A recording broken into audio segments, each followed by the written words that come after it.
Welcome back, y'all, to another night of LPL here on LPL English. My name is Rafa. I'm joined by Gebetto. We are moving further into the LPL Split 2 playoff bracket here in 2026. And if you've been missing out on the action and only been catching some headlines on Twitter, yes, you heard right. BLG are in the lower bracket after suffering a loss from none other than W-freaking-E, baby. Going 1-13 in the regular season in series, barely making it to the playoffs after a back-and-forth 3-2 victory over LNG. And it just turns out that LNG was the harder opponent for WE. BLG! Our number one seed, our reigning international champions from first stand, Gebetto. I can't believe it, bro. Yeah, they really entered the hyperbolic time chamber, WE did. Not only did they win, but BLG only got a game. I got some thoughts about that, some very questionable decisions from BLG, but Rafa, we got some pretty exciting series. Sorry, we have an exciting series on tonight. Yeah. This is what I've been waiting for. Ever since I saw the draw, I did predict that that JDG and Top Esports would win. I also predicted BLG would win, so it doesn't really hold a lot of weight, but I've been waiting for this one. This is kind of becoming a rivalry in the LPL for this year. This will be a very hype upper semifinal, and what better way to demonstrate that by first, before getting further into the series, we need to thank everyone on Twitch because we have hit 100,000 followers. Let's freaking go. This journey would not have been possible without all of your guys' support, constantly talking and promoting us on all socials, spreading the good word. We have many, many awesome co-streamers to choose from, whether you are tuning into Aragon streams or Nightmare streams. Kitty's also covering the LPL. I think Jamada will also co-stream the LPL and will use our stream as well to kind of support us out as well. But there's many people that are putting their foot forward in making sure that the stories of the LPL are still being told to a Western audience. And the fact that there are 100,000 of you wanting to tune into our streams and support us means the world. So thank you again. Thank you so much. Yeah, I get to jump on after you guys do a full year of hard work. I get to jump on the success train near 100K and say, yes, I was a part of it. No, but it's been super awesome this year. I know you guys worked really hard last year. So as a viewer of last year, you guys deserve it. And as of a caster this year, it's an honor to be a part of this project. And it's an honor to have you on with us, Gebetto, and it's been a fun time. As we get further and further into our pre-show, we got to keep things rolling really quickly. So we've got an MVP reveal from both the broadcast and the community, and it's going to sting and going to be really funny for a lot of people after watching last night's series from WE and BLG, but Knight was pretty much close to our unanimous vote here on the broadcast. We had two outliers one for Tien and one for Awesome. I won't say who, but you know, unfortunately, one of them didn't even make playoffs. So yeah, I don't feel nearly as bad voting for Knight. But remember, these are regular season awards. However, Knight and the rest of BLG, who on the official LPL broadcast got a full clean sweep votes of first all-pro, and they are now in the lower bracket. And I imagine that lower bracket run is going to be so terrifying for anyone that is unfortunate enough to meet them early on. Not only that, Rafa, but the main broadcast did a full ceremony for Knight before he lost.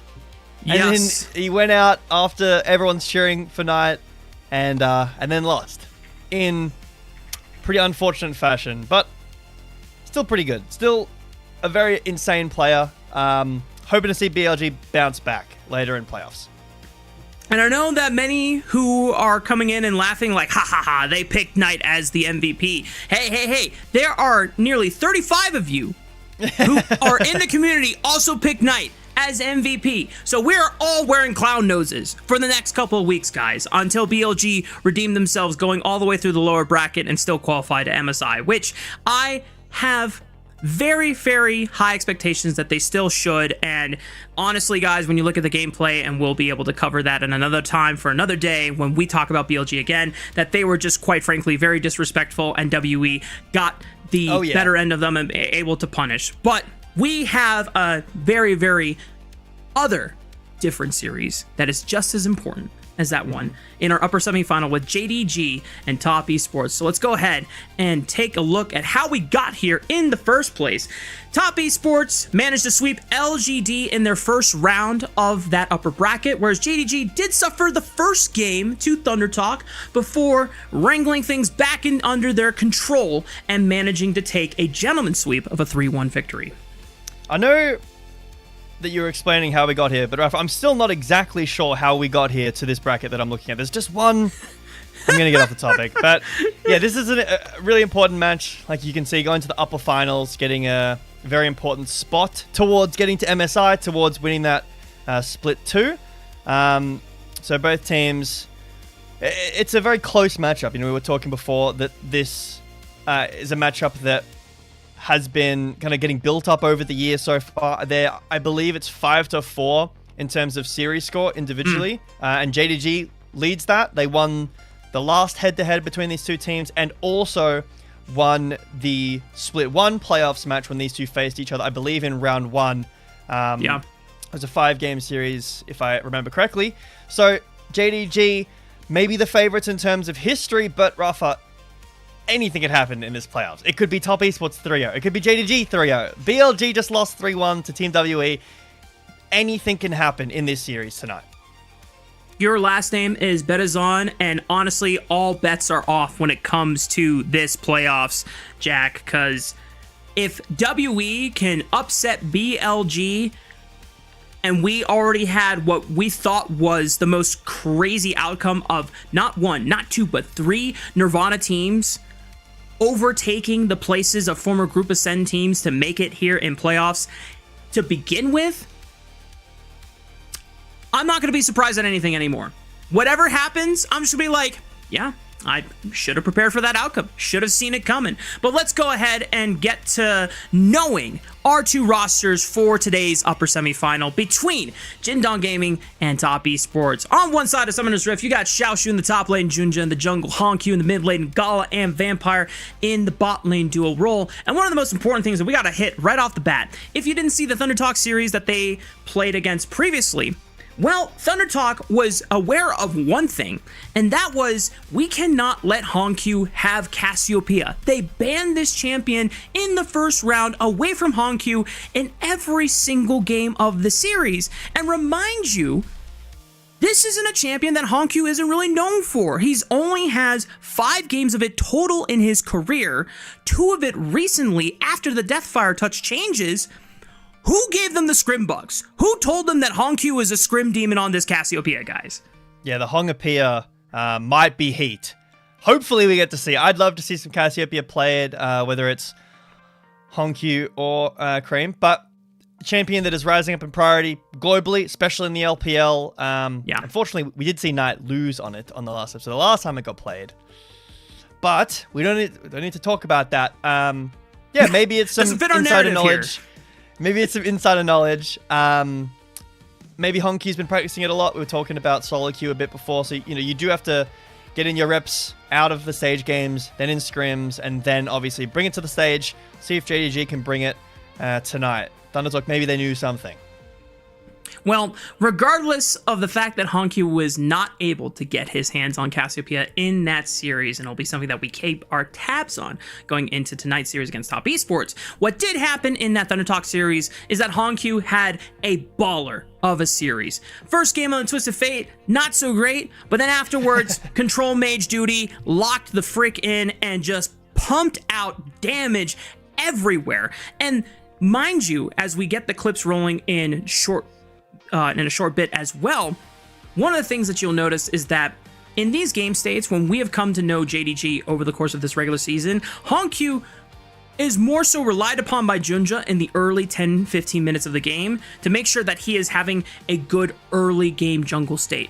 But after the first game where he was not able to leverage Honkyu that much and Honkyu fell too far behind on the Twisted Fate to get things going, there is a clear change in how they wanted to prioritize resources for the rest of the 3 games. Yeah, I want to draw attention just in these clips over to the front line of JDG and how much they set up for Hongkyu. Hongkyu was in a great position, did a ton to actually carry his team through the team fights, but Junja, like you said, kind of swapping that role, becoming the initiator, allowing Hongkyu to truly shine through, and you can see how aggressive he's playing. The Orianna game was a little bit quiet, but his game on Victor, his game on Aurora was incredibly aggressive. He got, triple kills in both games, a ton of damage. I will, unfortunately, be revealing that there is a certain TF clip embedded in this at the end. Ooh. Because I do want to say that was not a great performance. And I was talking with somebody about this play in particular, about whether or not this is the right idea to ever go for, regardless of whether Vi is cheating tempo and Hongkyu instacasts his ult, which is why he doesn't see Vi. He would never go for that play, but regardless, it's a bit of an aggressive look. I understand your bot lane is not in a great position. Your mid laner is getting outscaled, like you're getting outscaled by the Ryze, but still, JDG have got to be aware that they have in the past, Rafa, had that tendency to oversend it. And I think in that first game specifically, they showed some signs of that coming back. Yep.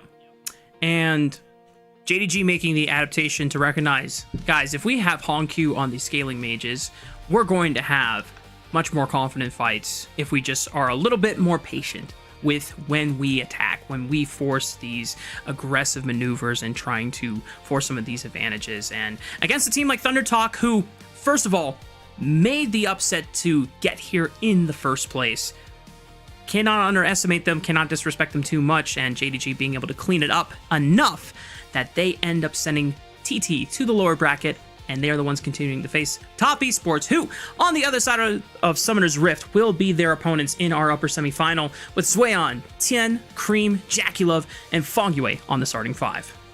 Yep, a lot of change-ups in this team over the year so far, but it feels like they've landed in a pretty comfortable spot. A lot of excitement around Zhuan specifically in the top lane. He's been playing really well. Big shoes to fill as well, so playing pretty well through that top side. But I think the most important parts of this roster right now are Tien in the jungle and Fongyue from support. I think Fongyue has had some really, really stellar performances, and actually on the official LPL broadcast tonight, their head-to-head matchup is the support matchup between Fongyue and Vampire. But for Tien, I think a lot of this team's aggression and playmaking comes through the jungle, Rafa. We've seen jungle changes, Lee Sin getting buffs on this recent patch we've been playing on.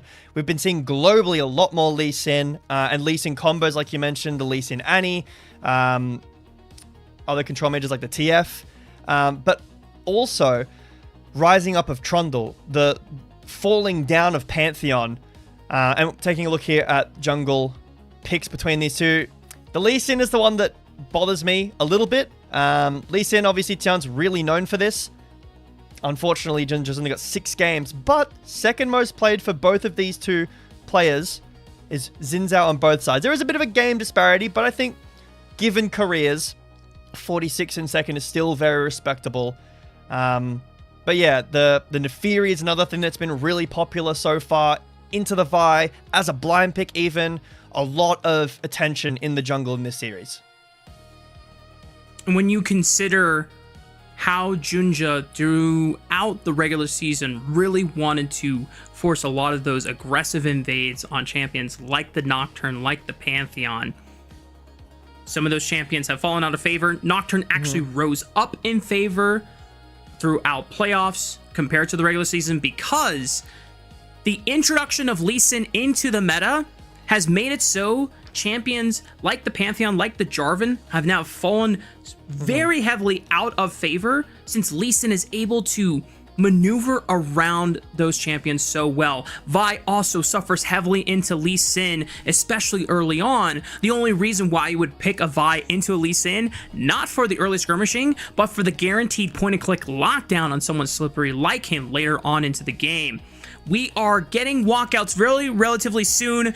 Gala with the banner of the JDG org as a flag, aura farming in the back before walking out and greeting the rest of the home crowd here and what I believe is the home arena of JDG in Beijing.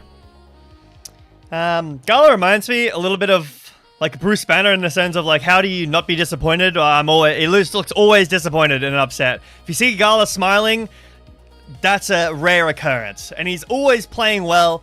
Fun team to watch. I've been a fan of this team so far this year, but yeah, not only in some of these jungle picks and the Fury, as well as great into Vi, like you were talking about with the Lee Sin. But my biggest gripe is teams almost feel like they've forgotten how to play around Lee Sin. Yes, he's gotten some changes. His W is a lot shorter cooldown, but a lot of these games that Lee Sin is getting picked, he's just running the map from like minute 2, and no one can stop him.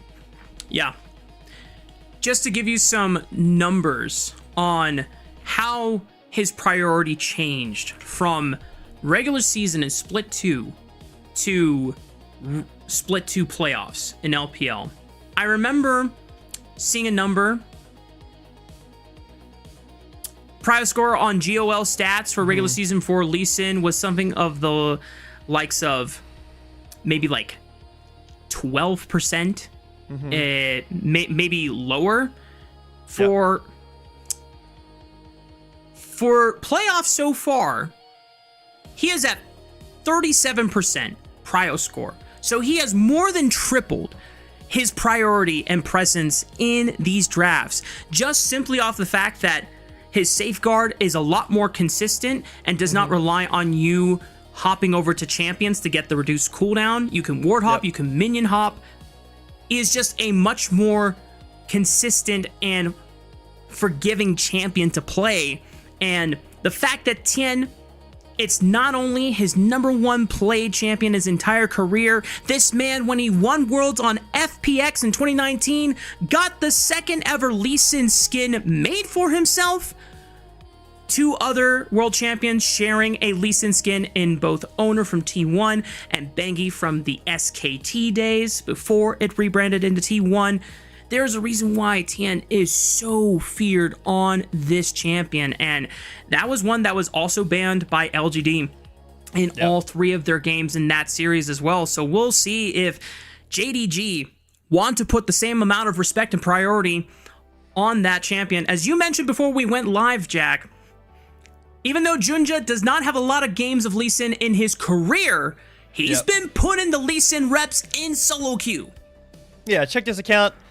And some Lee Sin games getting played. So this practice in there, I'm 100% sure that a ton of Lee Sin is getting played all over scrims, and that's why it's getting banned away from players like Tien. But we'll see. I think that if JDG backed into a corner where they have to ban something like that Lee Sin for the entire series, and I'm expecting this to be a long series, that really limits your drafting. In past years, before we had Fearless, you could kind of just, okay, these are the picks we can't deal with, we'll just draft what we want. But now, being forced to ban something the entire game does really, really limit the amount of creativity you have on your draft.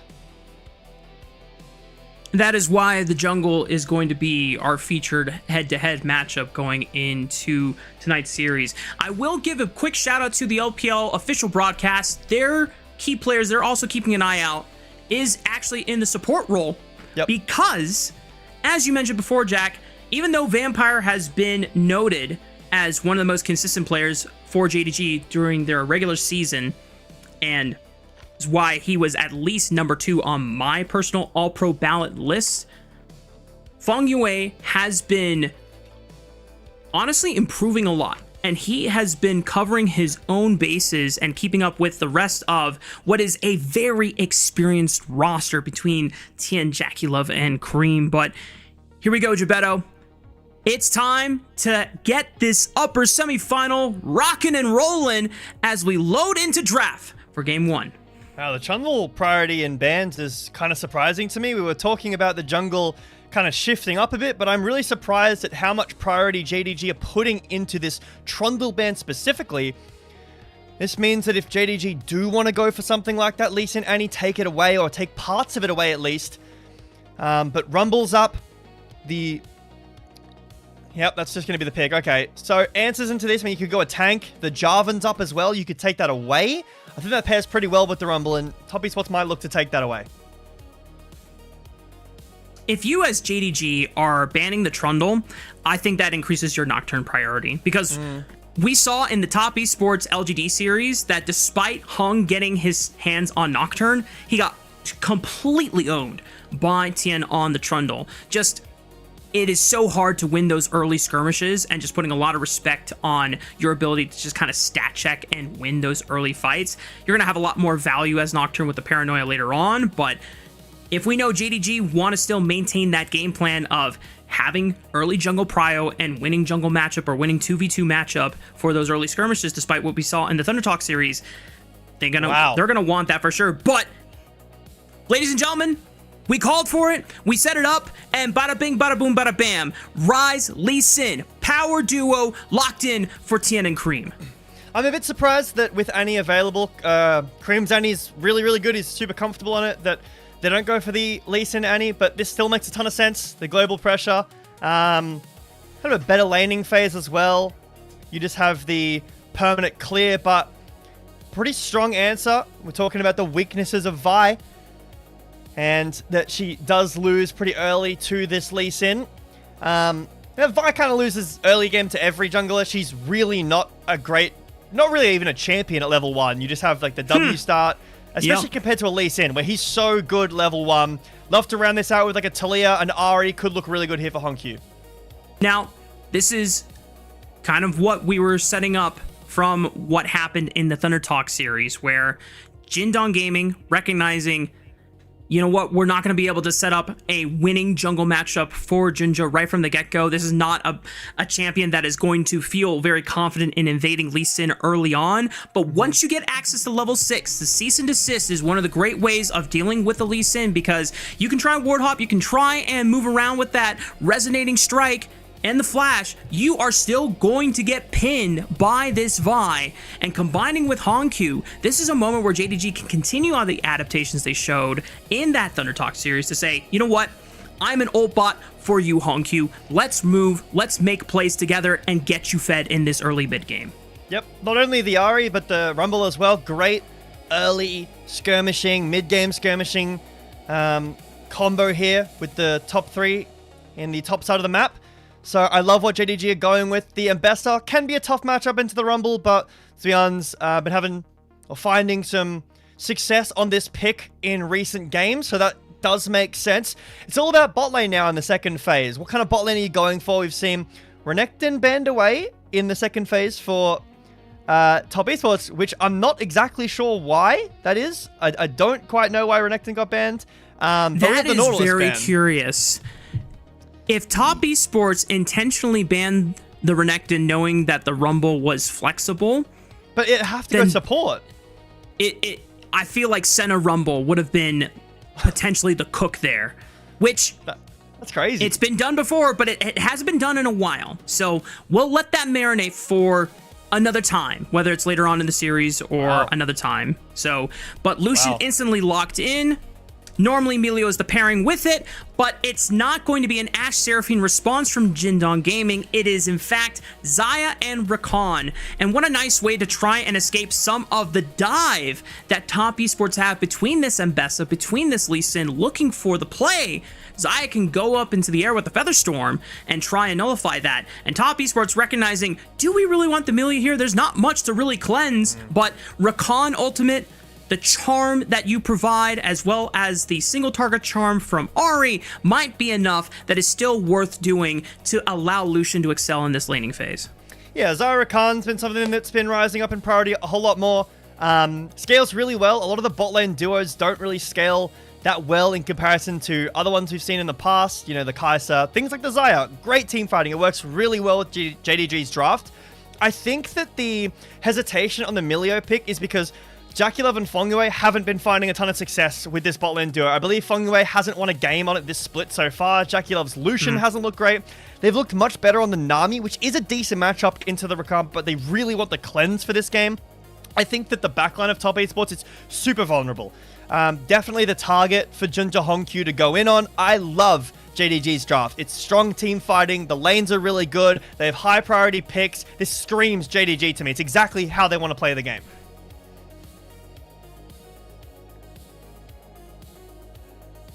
Excited to see Top Esports get their signature jungle mid combo duo right out the gate in our first game of the series. But JDG trying to be flexible and leaning more into taking resources out of what could have been more of a carry champion in the likes of Junja, and one that will facilitate the rest of his map to success, as Hongq was so massive, was instrumental to that win over Thunder Talk. Yeah, I think for Top Esports, their advantages need to come through this Lee Sin. I think that the later the game goes, yes, you've got a Rise, you have some team fighting potential, and the mid game with Lucian Milio is scary. But eventually, you're just going to get out-team fought. The Rise brings like a lower value in team fights because of the ult. So getting a lead through the Lee Sin, the Rise roaming to either impact the bot lane, impact the top lane. I think that Top Esports need to impact the game early, because if JDG can get around these dragons, get around these team fights, I think it's going to be really difficult for Top Esports to actually play out their fights. They don't have a front line. So anyone who gets Vi-ulted is just going to die. There is nothing that you can do about it. If there was a Xin Zhao even, maybe. But the Lee Sin can get ulted easily. The Ryze can get ulted. And of course, the backline can get ulted by Vi. So definitely a target for JDG.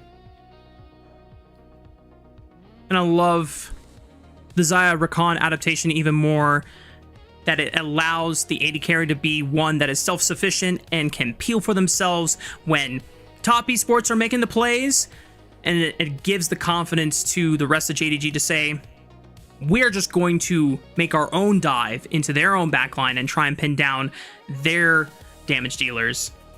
And it's going to be a race and a test of who can blow up the priority targets faster from each team. And Vi, I always stand by, if you're going to pick this champion, especially early on in the draft, you need to pair it with diving buddies. You need to pair it up with proper follow-up. And pretty much this Ahri, this Rakan can all go in with her at the same time. Rumble doesn't have that mobility, but the equalizer is long enough range that he can lay it over the top. It is very, very sound drafting from JDG. But like you said, neither of these teams really have a dedicated front line. Neither really have a dedicated tank built up, not even in the support role. So it's going to be fireworks everywhere in this game one. Yep. You've got some time here, Alpha. I'll ask you a question. Who do you think is going to win this series? You know, what are your predictions? I'll go first. I think Top Esports 3-2. I'd love a 5-game series. I think that the jungle is really important for this series. We've been talking about that. I think Tiana's a great player, and I think, maybe not in this game, it's a bit of an uncomfortable pick, but I think Feng Yue has some real legs in the race of, you know, that support conversation we've been having about Vampire. I think I want to talk about Feng Yue as well.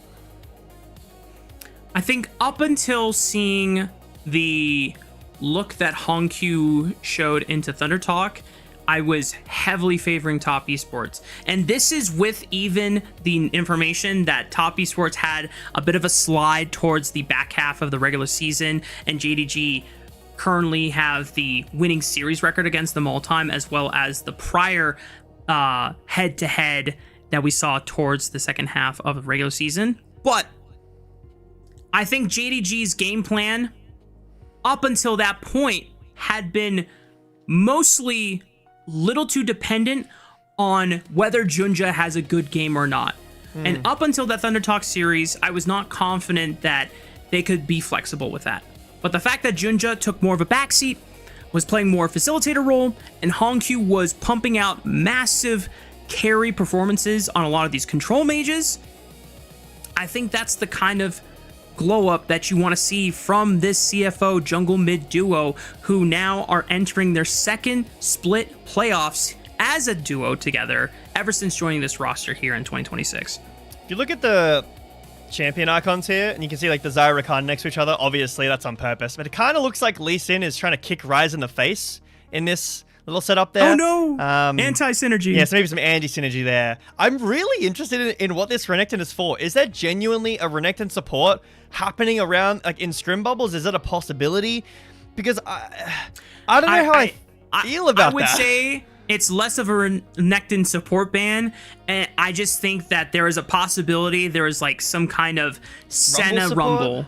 Like, yeah, I think Senna Rumble was potentially something that was being cooked up in scrims, and you just want to remove the Renekton if that is even a possibility, because Mbessa into Rumble, Mbessa into Renekton has the early advantage for a reason, and I think Zweon would rather be playing into the Rumble versus taking the chances on the Croc. I think it would be very funny. I mean, Senna Rumble, like, what else could you play with Rumble? I know that that's a really popular duo. I guess you'd probably be going like farming Senna with support Rumble. I think T1 played quite a bit of that, and it looks really good early game, and then you don't really become a champion because you aren't farming on Rumble, so it's kind of one of those supports that you really have to get online early.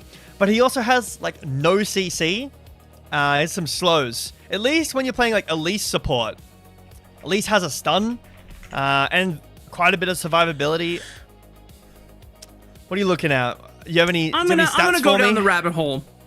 I told myself mentally that I wasn't going to go down this rabbit hole, but the tech issues that are going on stage right now are so we could talk about being extended a little bit longer than we anticipated, so we might as well entertain the possibility that something is happening. So I'm clicking support first and seeing... I'm going to look up solo queue accounts then. So the last time Rumble support was played was legitimately in LCS by Huhi, and I remember this game. It was in the Team Liquid during the regular season, and well, it went 0-6. Now, Rumble Equalizer is still a powerful ability, and supports will always hit level 6, and the poke that you provide with it is still somewhat meaningful, and his E's give a ton of MR shred, more points you put into it. So if we were to continue down this rabbit hole, I'm going to try to open up builds and see if he maxed E first. He did max E first. Okay, so there's utility because you get more MR shred per, and it's percentage MR shred per point that you put into E. So not maxing the Flame Splitter first, which is what you would normally do in a solo lane Rumble scenario, or even playing Jungle Rumble if you remember back in, 2021? That Jungle Rumble was a thing alongside Jungle Morgana. Very, very dark times, as some might not remember so fondly there.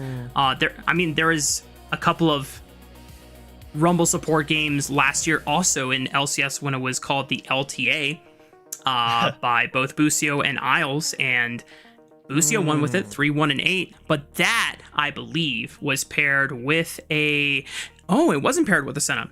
It was paired with a Jhin. Interesting. Harpoons can lead into Deadly Flourishes connecting. True. That is true. I was looking at Feng Yue's Korean solo queue account. We obviously don't have all of his accounts access to all of them, but no Rumble. A lot of Bard, some Camille, but no, it looks like we may have gotten an update. Okay, it's fine. No crazy long changes. This is so funny. So we're gonna read it out to the chat because the chat deserves to know. Due to JDG Gala's selection of a prohibited in-game element combination, the referee panel has ruled that the game will be restarted, and the original draft and ban results will remain unchanged. So we are continuing with the current draft regardless, but in-game element combination. I guess is that like a skin? Yeah, or like we don't have access to all the rules, but like maybe there's some rune combination that's not allowed, which is really I don't know about that, but I wouldn't be surprised for it to be a skin. You probably should know the skin ban list. If you're a pro player who's been playing as long as Gala has, I'm sure he should know what Xayah skins are banned and what ones aren't banned. But it is what it is. Maybe it's a rune selection. Maybe it's some bug that I'm not aware of. But either way, I feel like now that I hear about that, or I'm processing that in my mind. I remember scrolling somewhere on Twitter that there is like a rune combo that was potentially causing in-game bugs. So maybe. I'm not sure. It's interesting though. I saw. Look, I know that this is a super side tangent. I don't know if anyone here plays Valorant, but in Valorant, there's this bug on Cypher right now where you have his spy cam, and you can give it a gun, and you can shoot people with the spy cam, which is insane. My friend demonstrated it to me the other day. One of the goofiest looking bugs I've ever seen, because there is physically a gun on the camera and it looks around as you. It's insane. There are some crazy bugs. I would love to know what this combination bug is, because obviously it's bad enough that it's been flagged immediately. We never even got into game, and it's taken quite a while to resolve. I'm surprised that it's taking this long to resolve, because if you just needed to close the game and reopen it with draft, I'm surprised that it's taking this long. As long as it's not like a very standard rune setup like lethal tempo plus inspiration or sorcery, which I imagine is like the go-to for most marksmen, where they go like the inspiration tree or they go sorcery tree for, what is it, absolute focus and gathering storm. I don't play AD carry. I don't play that role. The amount of times that I have caused absolute ruin and misery on opponent AD carries as a jungle main, I never want to feel that same terror on the opposite side. If you catch me playing bot lane, I'm playing a mage. I am playing something like degenerate like Brand, and just as soon as I get focused on in a fight, I'm dumping my full combo and saying hasta la vista until the next fight. And I know that I will done my job in contributing some AoE damage. I know that Zayas have been going a bit of Conqueror, so maybe there's something with some other rune choices. I mean, we can speculate until we're blue in the face. It's a bit surprising. Maybe Gala didn't know about it, but I'd be pretty surprised. It could be a new bug. I have no idea. Anyway, since we've still got time here, how have you been doing, Rafa? You said you were doing some stuff earlier in the morning. We've exhausted all of our points, and we're still not in game, so allow us to begin. Yeah, it's time to podcast. I'm sorry, viewers. The Slice of Life podcast. Yes. Well, Mr. Gebedo, What's sorry, up? Continue. I was going to talk to you about... I forgot, because this was in my head, because I was casting with you. I want to... can you be my therapist for Yanni not liking Lord of the Rings? Like, what is going on? Oh my god! Yeah, I know. Don't worry. I'm with you, man. And I had that same moment of sheer terror of just realizing that Yanni was not a fan. But anyway, we finally got over the bug. It's time to hit Summoner's Rift for Game 1 between Top Esports and JDG.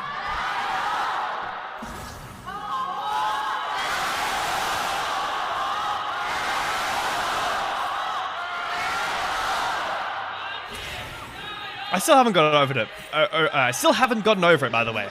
I'm still upset. Yeah.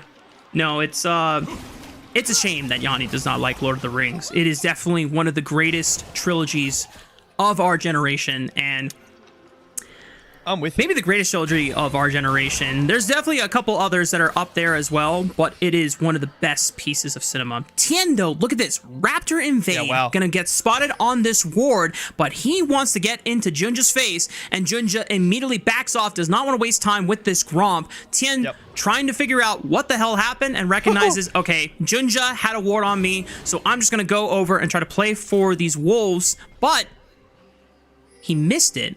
So now Tien, I don't think he realizes... All right. Well, Tien's kind of caught in a spot where he's just going to make Junja really, really annoyed that there's a Lee Sin trying to invade him at level 2, where we talked about this, Gebeto. Level 2 Vi doesn't really do much, and he's got Feng Yue in his back pocket as well. Yeah, Junja, you better leave. This is not your jungle buddy. He's super low on HP, but Tien is willing to flip it. Oh, Junja got it. Another spider, and he just takes it away.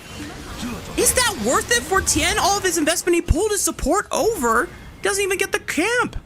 I'm really surprised that Tien didn't just decide to go for the Gromp. It felt like he wants the kill over anything, but then didn't really play that trade too well. actually ended up needing Fongwei to come over and give him some shield. And yeah, like you said, Junja gets the smite anyway. So pretty winning start for JDG. Definitely a precarious situation you can find yourself in, but if JDG can continue to thwart invades like that in a 1v2, I think they'll get through this early game just fine. Because remember, I think this early game for top esports is really strong. With the Lee Sin, with the potential push in bot like we've been seeing, Lucian Milio does not normally get pressure level 1. So being able to push in and roam is nice trade from JDG.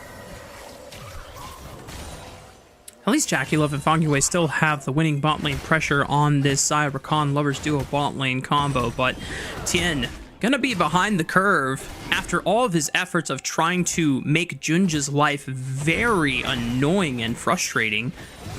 Doesn't really result in that much being done.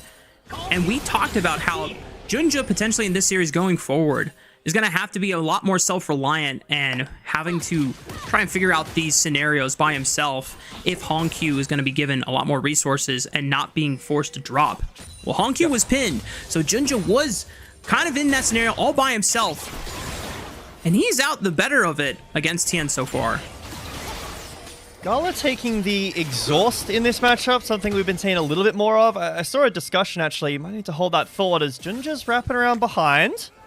This would be the icing on the cake if Junja was able to find a gank onto top esports after they tried to take some resources away from him, but it's pretty darn hard to force a gank by yourself when your Xayah and Rakan are pinned under the tower, and at the end of the day, Junja taking that one pit stop around bot lane allows Tien to catch back up. He was just saying, like, I'm warning you.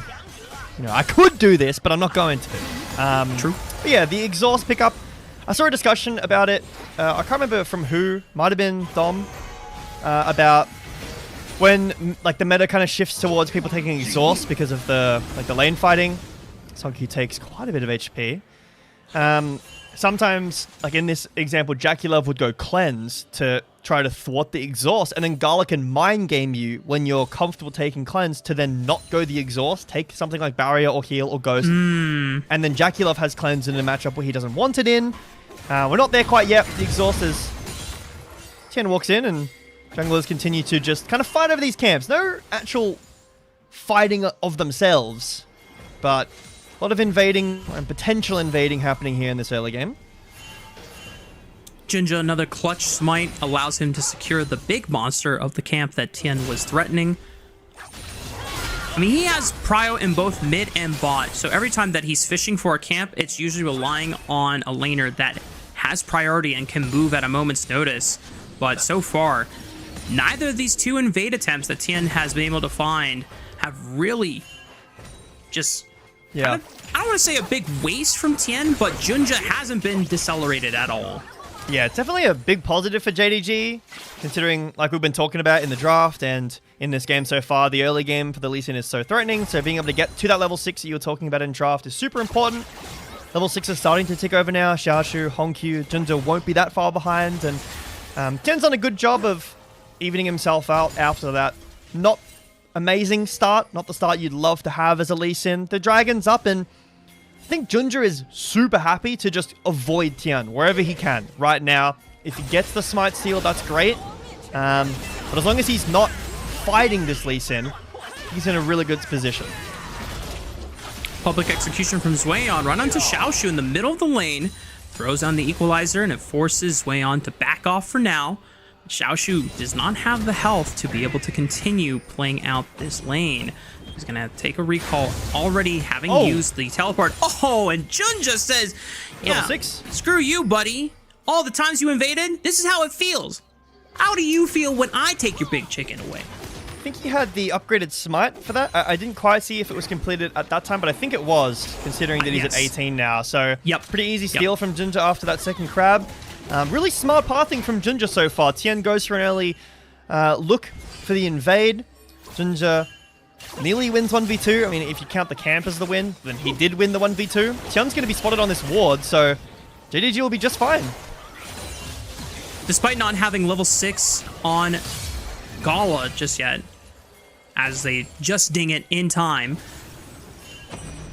didn't really seem like Tien was going to be able to find an angle, as He's going to try and use his pressure to pull Fong Yue of Jackie Love over, look for the first dragon of the game. Somewhat of a slow start on the Drake stacking. Junja's in the area, teleport coming in from Vampire. They might try and contest this, but Honkyu is cut off by Cream, popping the Ghost, gets some decent damage down onto Honkyu's aura. He hasn't popped the Spirit Rush, but they're looking for the threat onto Tian. Season just right on the top, and Junja steals the dragon right under Tian's nose, picks the first blood for Gala. The charm connects on the Cream. He read the flash like a book, and it's a double kill for Gala, and Top Esports are collapsing here at 8 minutes. Yeah, you see Cream tries to block Honkyu from entering, but Cream can't connect any meaningful damage. All of his Qs missed, and then Junja, with Honkyu now linked up with the rest of JDG, not only secure the dragon, but this is the team fight that we were talking about in the draft. So much more impactful than Top Esports' draft. The TP back from Vampire meant that they were happy to fight. Fong Yue is out of the pit. 20 when the smite comes in. And this teamfight damage is just absurd. A brilliant charm predict on this flash. That's just unreal game sense from this young player. Honkyu was locked in after that first game in the Thunder Talk series, and he is carrying that form forward into their first game against Top Esports. And when you consider the early game plans from Top Esports trying to put Junja behind, not being able to find anything, how vindicating must it feel as Junja to just immediately thwart Tien on the first dragon as Cream taking way too much damage under the tower. He's going to try and use that Rise passive to speed on out away from what could have been a flash commit from Honkyu to finish the job there. Yep. This mid-jungle duo looking really, really good. And Vampire on this engage also looking pretty good. We've been seeing a lot more Enchanter in the meta. And sometimes we've seen comps that don't really have a great way of engaging. This is not one of those comps. If you can get through the lane, if you can find your fight timers.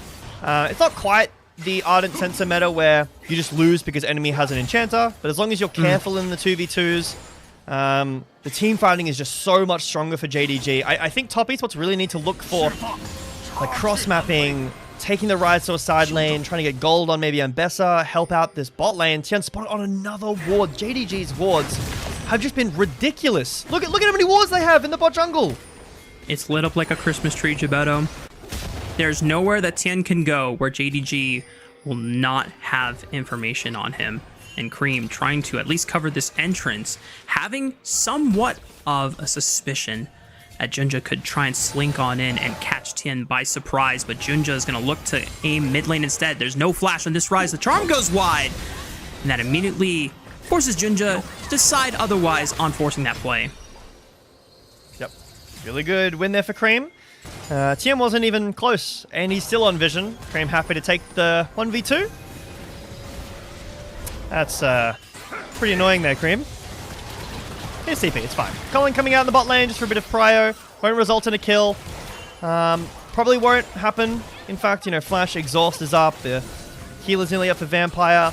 So this bot lane should be fine. And because of the early kills, Jaculo's building a bit of CS lead, but it hasn't resulted in any real gold lead. A little tiny bit of XP, but realistically that doesn't matter a whole ton. Jaculov no mana. Be careful here. Getting his base cancelled on his side now. So both these teams just playing for the tempo, not wanting to speed up the game a whole ton just yet, waiting for these next dragon fights. Yeah, because the early game didn't go quite the way that Top Esports were hoping for, they now have to kind of slow things down and wait for those first item spikes to come online. As we have noted from Lucian builds evolving over the course of history here in competitive league, he's shifted more to a mid-game champion where he really wants that first item Essence Reaver before he starts shifting into the mid lane and using that culling to open up priority for those objective picks. Unfortunately for Top Esports, JDG are going to be slightly accelerated on that first item spike, so they are going to be more than confident to try and tango with them at this point in the game. 40 seconds before the next dragon spawns. Yep, but all of Top Esports are around here in this top lane. Engage from Tian. Nice fall breaker from Jinja. Temporarily stops it for now, but Tian commits the play. Recon Charm cancels it for now, and Hongq deals with Tien just fine. Junja able to disengage from the fight, and Hongq has multiple charges of the Spirit Rush. The time dodges this out. Realm Warp forces Junja just to take a ball breaker over the wall, and Jackie Love at this point, he's mad. He just wants a kill in his pocket at this point. Junja successfully rage baiting the AD carry to force his flash, but all during that time, Gala is getting free gold here in the bottom lane. Well, no Herald actually picked up. Actually, was there even Herald spawn? I don't even know. I don't even know why they were fighting there, to be honest. But take a look back. No, just over a Scuttle Crab. I was like, wait, 12 minutes. Just a Scuttle Crab. We're fighting for the Scuttle Crab. The entire bot lane rotated up for this Scuttle Crab. Really well played by JDG. Again, their team fighting is just superior at this part of the game. And Jackie Love comes over, and I was thinking, okay, this is where the fight is going to swing. No, Hongq dissuades the fight. Junja goes over the wall, then Junja goes over the wall again. It's just buying time, like you said, for the bot lane to push him. After the Essence Reaver was completed by Gala, he got a big cashback bonus as well, and then continued to push the minions and plates. So now he's sitting at about a 1.5k lead. Dragon Spawn, Top Esports are around in this base from Gala. Down tempo for the Dragon itself, but neither team looking to pick it up just yet. I am concerned, though, for Top Esports. That was down members for JDG, and they still weren't able to get a really winning fight. Now, given over priority around the Dragon, losing this second one, very high possibility that this could be an Infernal Soul, which this team fighting draft is really, really hard to deal with.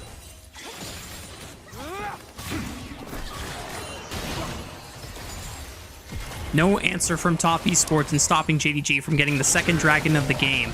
And with a composition that, I don't want to say it doesn't have any late game, Xayah will be a threat later on, but you don't necessarily think of Xayah as the most traditional hyper carry that gets more fearsome as the game goes on compared to the likes of a Jinx, a Zeri, etc. But JDG, if they have the gold lead and they maintain this advantage going forward, it is really hard for Top Esports to try and slow down the pace of the game and prevent JDG from just being able to force such reliable picks and initiations with this Vi Rakan combo, the Ahri being able to follow up so easily. And Top Esports are going to have to, I imagine, start overgrouping on sides and trying to get some gold back into the pockets of both Cream and Zwayon so that they can have at least some side lane pressure advantage and prevent JDG from finding those easy picks in the first place. Cream does a bit of damage in the top lane. Now the Herald has spawned. This time for real. And everyone but the top laners is around it. Both top laners do have TP. Positions around for Top Esports. Vampire would just be able to go over the wall, so isn't too scared of the Q there. Gala pushing in the mid-wave. I will say, though, I do think that Xayah outscales Lucian specifically, especially in a comp like this where your team fighting. And just rooted. That's just totally fine. Vampire, though, immediately flash into the ultimate and make sure that Tien cannot play the game. Public execution, immediately exhausted by Gala, cuts down the damage, and Zwayon has nothing else to contribute to the fight for now. Zwayon tries to go back in with some cooldown. Xiaoshu holds the door for now, tries to run away, slows him down with the Electro Harpoon. Meanwhile, on the left side, Cream is trying to dump as much damage as he can, but the runes are just not strong enough at this point. And can you believe it, Geppetto? Not a single member of the Jindong Gaming squad falls in the face of Top Esports. An unbelievable team fight from JDG. First, the plan of that fight, the idea is so smart. You're just, let's go on Cream. He's the only way the Top Esports can truly start a fight. And best of all, with the nerfs, we can dodge that. It might not hit our priority target, so that's fine. Let's take down Tien. He's the one who's going to be slippery. He dies instantly. But Top Esports do a ton of damage back in return. JDG kite out, they go in and out, they dodge on all these abilities. So let's take a look back. It's originally a play onto Junja, but Vampire with the flash ult. Then Junja with his ult on Tien. He can't move, he dies immediately before he can even do anything. And now JDG look a bit stuck. Top Esports have some space to go forward. The Hellfires get chunked down a little bit. Right here, it feels like JDG are completely out of gas, but no, Cream goes in. Snap again onto Cream. And Xiaoshu on the top side goes out. Hongq flashes away. Gala takes down Julian. It's just an incredible execution mechanically all over the board from JDG. Just exquisite team fighting from JDG. We got glimpses of what their peaks could look like at some points throughout Split 1. But obviously, sometimes it wasn't always consistently delivered. But against Top Esports here in Game 1, we are getting a prime example of what JDG at their best can look like when they seem to be operating on the same wavelength. Everyone understands what is the win condition, which target to prioritize first, and being able to flip it like a switch on a dime is just immaculate to watch unfold. Tian's on the side here, but Sire is a pretty safe champion, support's right behind, so he should be totally fine. But yeah, we were talking about this jungle matchup. Tian on his most played champion. I think this is 96 Lee Sin games now. And JDG just say, well, we know how to answer this. We're just going to kill you every fight first. We have so much lockdown for this Lee Sin. It's been a great look. Oh, goodness gracious. Good night, Jackie Love. JDG immediately bait him in, and then Honkyu comes from Fog of War and just dumps an entire spell combo into Jackie Love's health bar. And Top Esports, I think this one is looking pretty cooked here, Gebetto. JDG with a 7,000 gold advantage. That fight on the top side in that river was supposed to be the one that would bring Top Esports back into an even state, and it just punted them further into the abyss. Yeah. I mean, Chemtech Soul is not the strongest, so I mean, I guess you can count that as small silver lining, but with this massive Xayah lead, there's really nothing the Top Esports can do. They might just take a Hail Mary fight and try to get a fight win here. Vampire leads the charge once again. Two-man charm onto Cream and Tien. And Cream is the first one to just get dropped into a body bag. Tien knocked up again by another great grand entrance from Vampire and completely cut off by the reinforcements of JDG, operating as one fluid five-man squad, dominating this game one here in the upper semifinal. Yeah, this game is completely over to the point where I'm already thinking about who my MVP for this game would be, and it's a tough call. I think Vampire's had great engages. Gala has played really well. Honkyu's catches have been superb. Like this, how is this happening? How is he doing this? Relax! It's just ever semifinal. We're not even in the grand finals yet. You gotta save some juice for the rest of the playoffs, buddy. And then, of course, I think Junja's had a great performance in this game too. Surviving that early game and then setting up a lot of these players. This does give me a lot of hope, because I can't lie, I was a bit down after the BLG series, but this is an explosive start in this series for JDG. Once again, target selection has been so damn consistent from JDG, and everyone is on the same page. I think you have to give a lot of credit to Vampire, who, anytime I watch JDG comms, he has been the most vocal of the team and has really come into his own as one of the best supports we've had in LPL this year. After many, including myself, were very doubtful of him, even with all of the Aragon standing and apologist works that he's put out. But you know what? Aragon was right. Vampire had the potential sauce. I didn't see it in 2025, but I've been taking note and respect of it towards the end of 2025 in summer, when WE, in the aftermath of their great run, upsetting Top Esports in the lower bracket playoffs, and now he was one of the members picked up by Tabe for this JDG roster for 2026, and he has been such a great leader for this team. Yep, Herald spawned. Should crush. Oh, here we go. It's just the same old story all over again. Everyone dogpiles on the TN. Don't allow him to play the game, even on the signature Lee Sin. And Honkyu is just completely astrogliding all over Top Esports and not giving them any room to breathe. And the suffocation is going to continue with a Baron Nashor on top of it all. I mean, it's definitely an entertaining game. JDG say, we win every fight, and we're going to take every fight we possibly can as well, just to show that we surely can win every fight. I think the Top Esports, very out of their depth in this game. TP down bot from Vampire just to get some wards. for this upcoming dragon in 2.5 minutes, and also allows JDG to start their push. But man, this has been a pretty dominant game one. JDG haven't really made any mistakes. One death is all. They've lost. This is almost a perfect game. One tower and bot, one kill. That's all that stands between JDG and this perfect game here in game one. We're nearly there. It's like a 90% perfect game. It makes you wonder what is going to be Top Esports' game plan going into future drafts and future early games. Is Tien going to try to be as aggressive as he was on this Lee Sin now that he no longer has access to it? Obviously, we know that a lot of the junglers in the LPL have been able to do similar things with the likes of Nocturne and Pantheon. Hell, we've even seen Olaf invades as well, since his level 1 can be so fearsome. Another pick by the 3-man Death Squad. They're going to relay it into this second turret in the mid lane for Siege. Xiaoshu throws down the equalizer. Charm connects right onto Cream once again. Chunks to him about 50% HP. They go in for the follow-up. Zwayon finds a public execution. Takes out one, takes out two.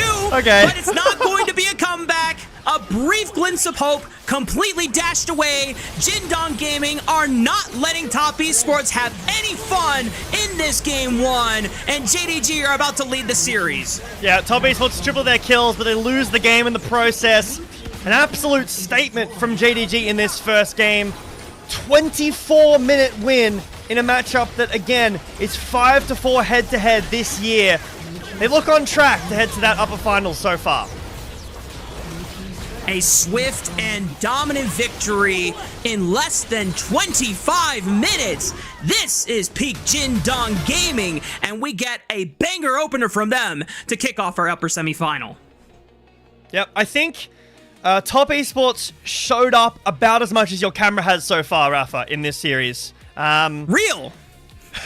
No, but it is a lot about JDG weathering the storm of that early invade. If that goes a different way, if Tien gets the look that he wants, and the result that he wants from that early play, we could be talking about a completely different game. Now, no Lee Sin.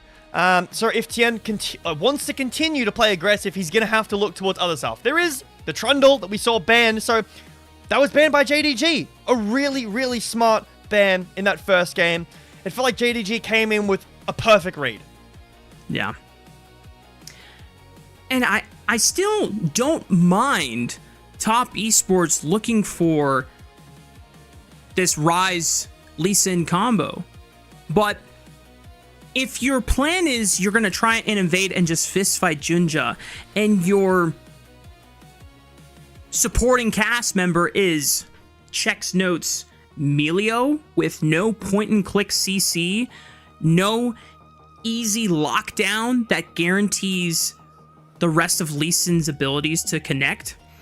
I mean, level 2 invade from Lee Sin can be strong, but I don't even remember what he had available. He had to have started E so that he could finish Raptors really fast, but then normally you want to take Q, but I don't think... Yeah, so he had the Q available. The one thing that does make things difficult is you don't have access to Safeguard, which means you don't have access to the Omnivamp for the sustain and the extra shield to make sure that you can try and win that sustain war against Vi. And while we rightfully kind of called out, Vi can get kind of owned early on because all of her damage is really tied to the Vault Breaker.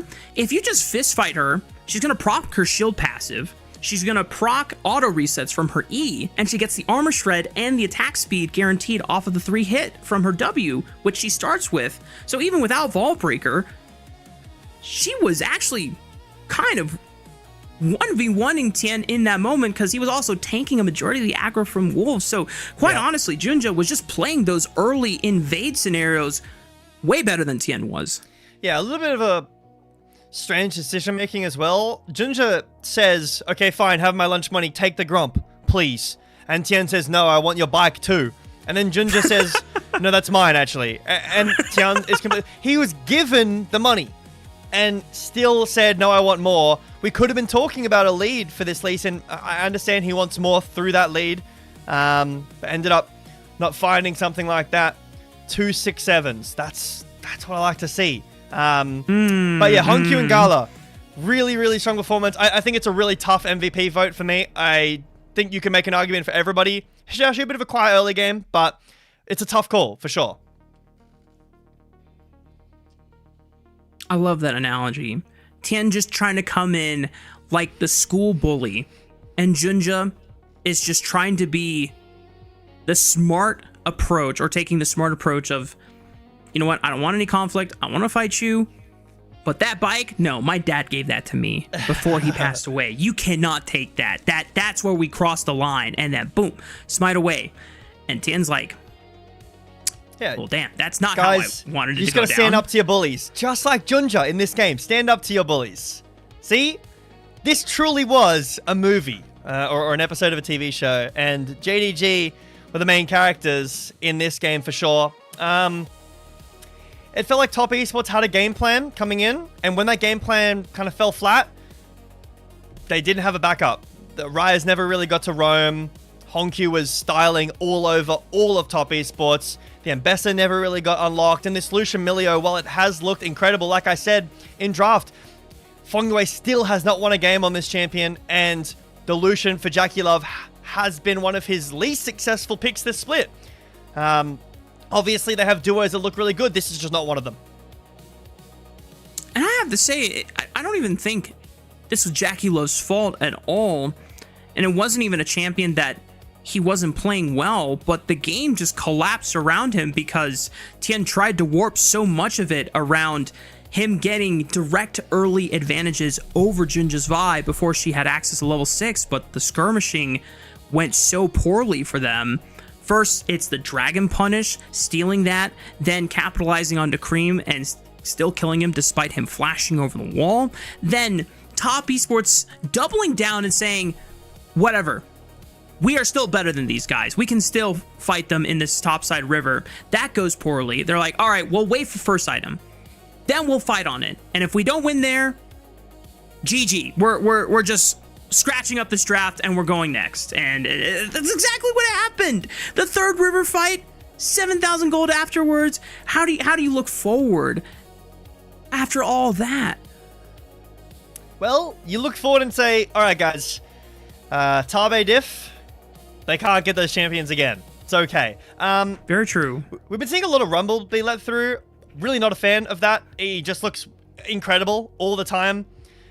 Giving over these strong duos with not a great answer.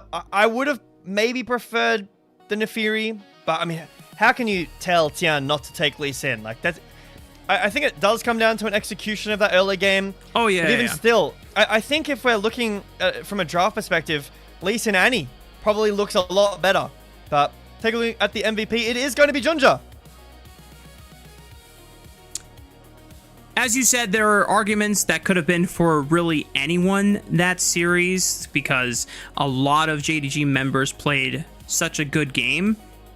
I think Honkyu would have definitely been the next favorite just because he was instrumental in being able to continue that punish alongside Junja. But, I mean, when you are the focus of Tien invades early on and you deny every camp that he attempts to steal from you, and then you go in, you steal his big raptor, and then you steal the Drake right under from him, oh my goodness, that's just permanent mental damage in game one, and it's gonna be up to Tien and the rest of Top Esports to see if they can recover. But before we toss to a break and get ready for game number 2, we want to remind everyone at home that if you want to support the LPL English broadcast, that the best way to do it is actually going to be through coffee, because coffee, or consider becoming a coffee member, because coffee is the best way to support the LPL English project, because the vast majority of your contributions will go directly to the show. A lot of the initial payments go into upgrading the broadcast, but a huge bulk of it pays on-air talent and content creators. Subscribe to our coffee linked in the chat to unlock perks like early access to content, the ability to ask interview questions, more Top Esports and JDG action coming your way right after this.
Welcome back, y'all. We are getting ready for game number 2 between Top Esports and JDG, featuring Choco, who wanted to get his opinions in on that game 1. What is that? How did you feel about Top Esports in game 1? He said Tien did way too much in the early game, and he needed to calm the wolf down, guys. And there you have it. He was.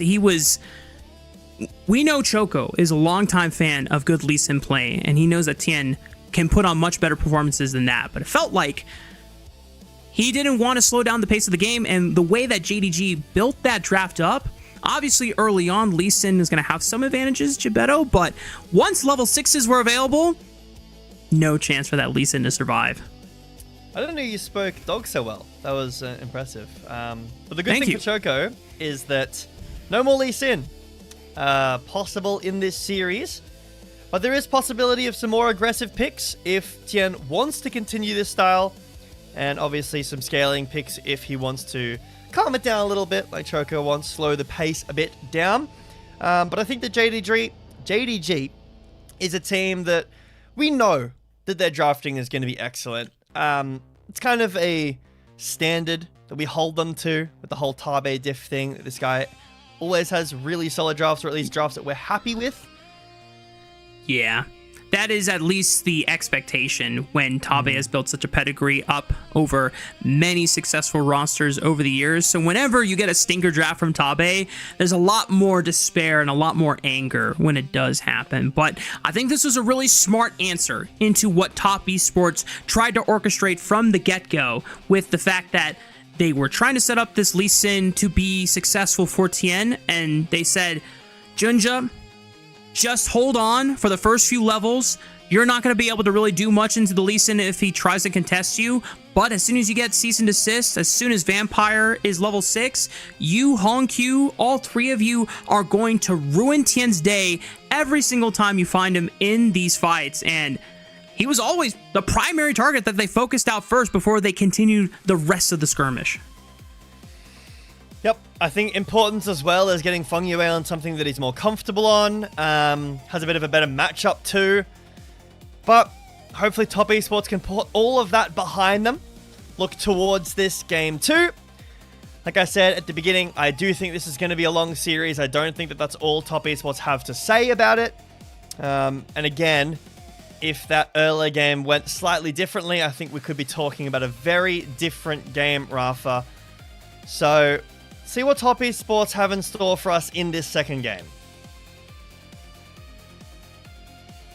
I think when you're not able to adapt fast enough as Lee Sin in that angle, you have to remind yourself or find a way to at least remember that you have an Mbessa that you can play for. You have a Lucian that you can play for. You have a Ryze that would like the game to slow down so you can get more resources and scale on up. And I think just because of the way that the first game played out, if we've seen anything from our very first series here in the upper bracket, is that when you disrespect your opponent a little too much, sometimes the game can just very swiftly slip away from you, and you need to understand when is the line when you stopped disrespecting your opponent and try and just say, okay, maybe I shouldn't try and hands check this scenario. Maybe I shouldn't try and just flip the game right here when there are other win conditions that I can just be patient and wait for. And at least for Top Esports, they still have an entire best of 5 to play out, despite JDG being up a game in this series, and they're still in the upper bracket. But at the end of the day, winning here puts you into upper finals and guaranteed top 3, and it would mean one more best of 5 win away from qualifying to MSI. Yeah, super important. I think that the favorites kind of up in the air. We were talking about this before this series got started, but it really feels like anyone can win any game at this point. And yeah, there are favorites on paper, but as we get later and later into the bracket, the matches become more and more important as ready for draft in our second game. So far, some change-ups. No Trundle ban of yet, but I assume Top Esports are going to either ban it or look to take it for themselves? Looks like Top Esports find themselves with first pick on red side this time. Yep. And Cassiopeia ban remains at large, but it is equally paid in respect by JDG instead of Top Esports. So I think we can just fairly assume that with the rise in priority for Cassiopeia, she, like Orianna, are going to be the go-to blind pick mid lanes that everyone is fearing their lives for. And until they develop the Kog'Maw sauce, I don't think we're ever seeing Cassiopeia really be let through anytime soon. Okay, so if this Ashe does get locked in, obviously Top Esports looking for the Ashe Seraphine, but what teams have been doing is taking the Seraphine away, and then the secondary pairing with the Ashe has been the Lulu. But this is a nice angle here, the Jarvan and the Annie actually, so just completely giving over the Ashe Seraphine and just wanting this strong mid 2v2 duo like they had in the last game. The J4 does work well, but no Luciamilio, Bard's banned. Maybe you can get an ADC on 3 here and go something like a Caitlyn, but I think JDG might want to pick their top laner. You're going to get banned out of bot though, so Top Esports do lock in this Ashe Seraphine alongside this Akali. Wow, the Cream Akali already being flexed in game 2 of this upper semifinal.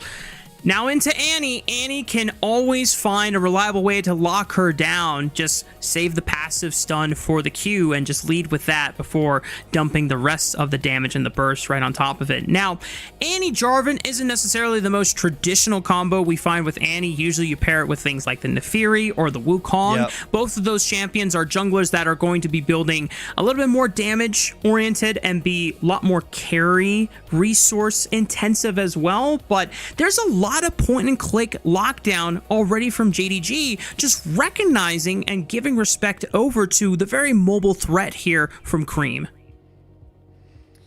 A lot of jungle bans here from JDG.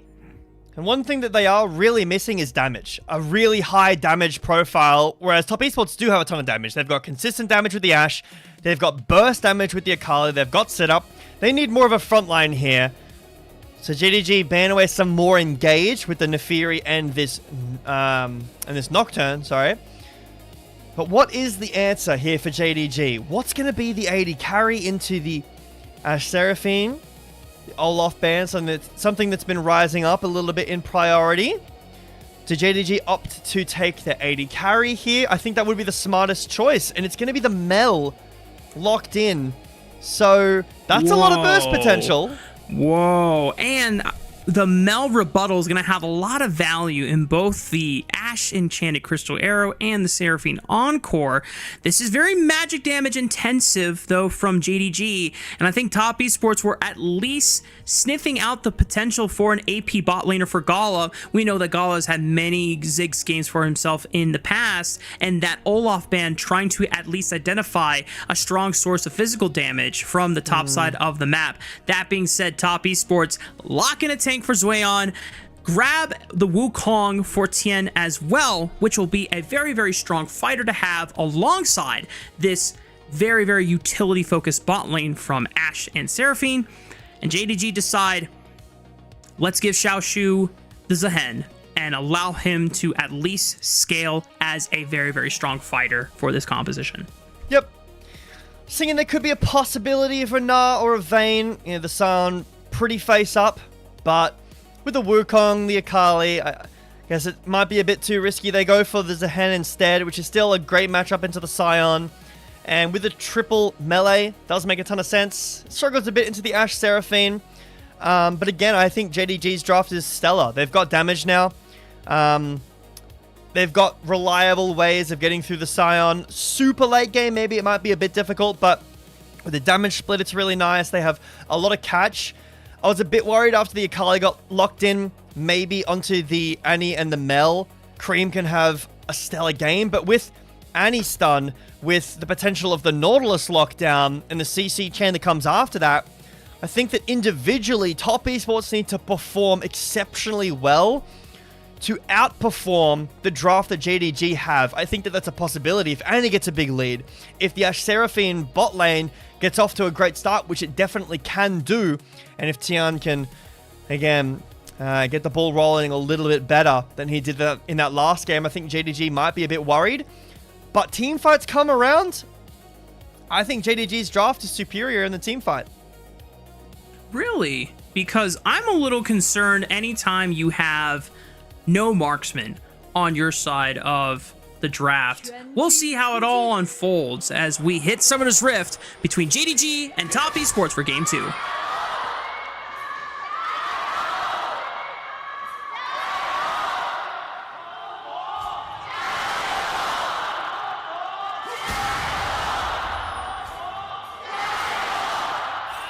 Very loud crowds tonight, Alpha. Which is good to see. Maybe the mics turn up super loud, but some eager and hungry fans. I'm going to flesh out my point a little bit more. I think with the Jarvan, this Ashe Seraphine bot lane becomes very volatile in team fights. If you're playing a standard front to back, I think Top Esports draft is better because you've got the Akali that can be on a flank, and the rest of the draft can chew through any front line. You've got the Wukong, which is going to do a ton of damage, and the Shred. You got a Sion, which is going to live through anything, and then Ashe Seraphine has a ton of CC and consistent damage. But I think that with JDG's draft and the way that they've been team fighting, I think they have tools to deal with Akali. I think they have tools to deal with the Sion, and they have tools to deal with this immobile bot lane in this Ashe Seraphine. So the early game is going to be a bit rough through bot for JDG, but Junja down here again. There's no ward. This is going to work. And he sneaks right through the fog of war. And the arrow. And that arrow is not going to see that Junja has arrived, but Jackie Love and Feng Yue know that something's coming, and Junja arrives with a deadly camp into gank pattern. Jindong Gaming once again with first blood. Yep, the Hawk shot just misses him.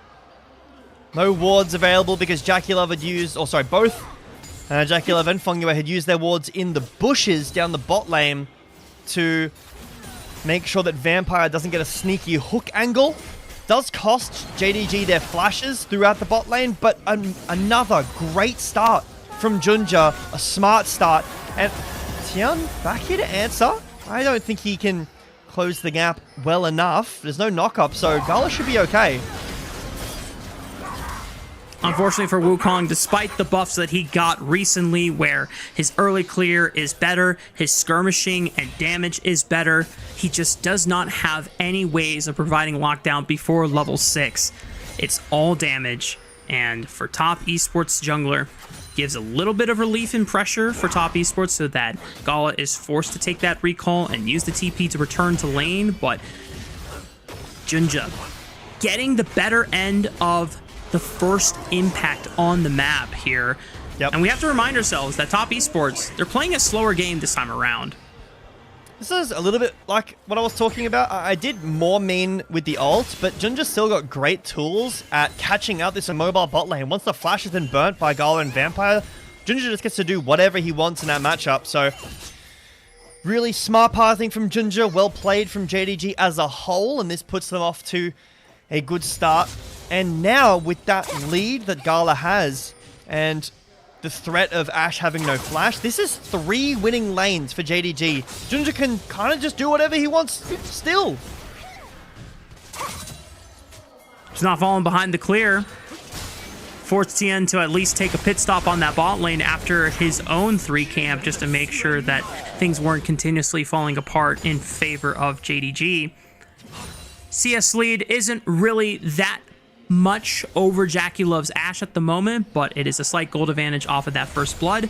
Tian slinking around on the top side of the map, but would have to rely on Zweon to set up the gank for him, and not necessarily close enough to level 6 to have access to the unstoppable onslaught to make that attempt onto Xiaoshu a lot easier. Junja, though, finding Jackie Love. No flash on this Ashe, and that Ashe has just become one with the grass. JDG find a second kill for Gala's Mel. Yeah, Junja shows Tian how to play aggressive through the early game.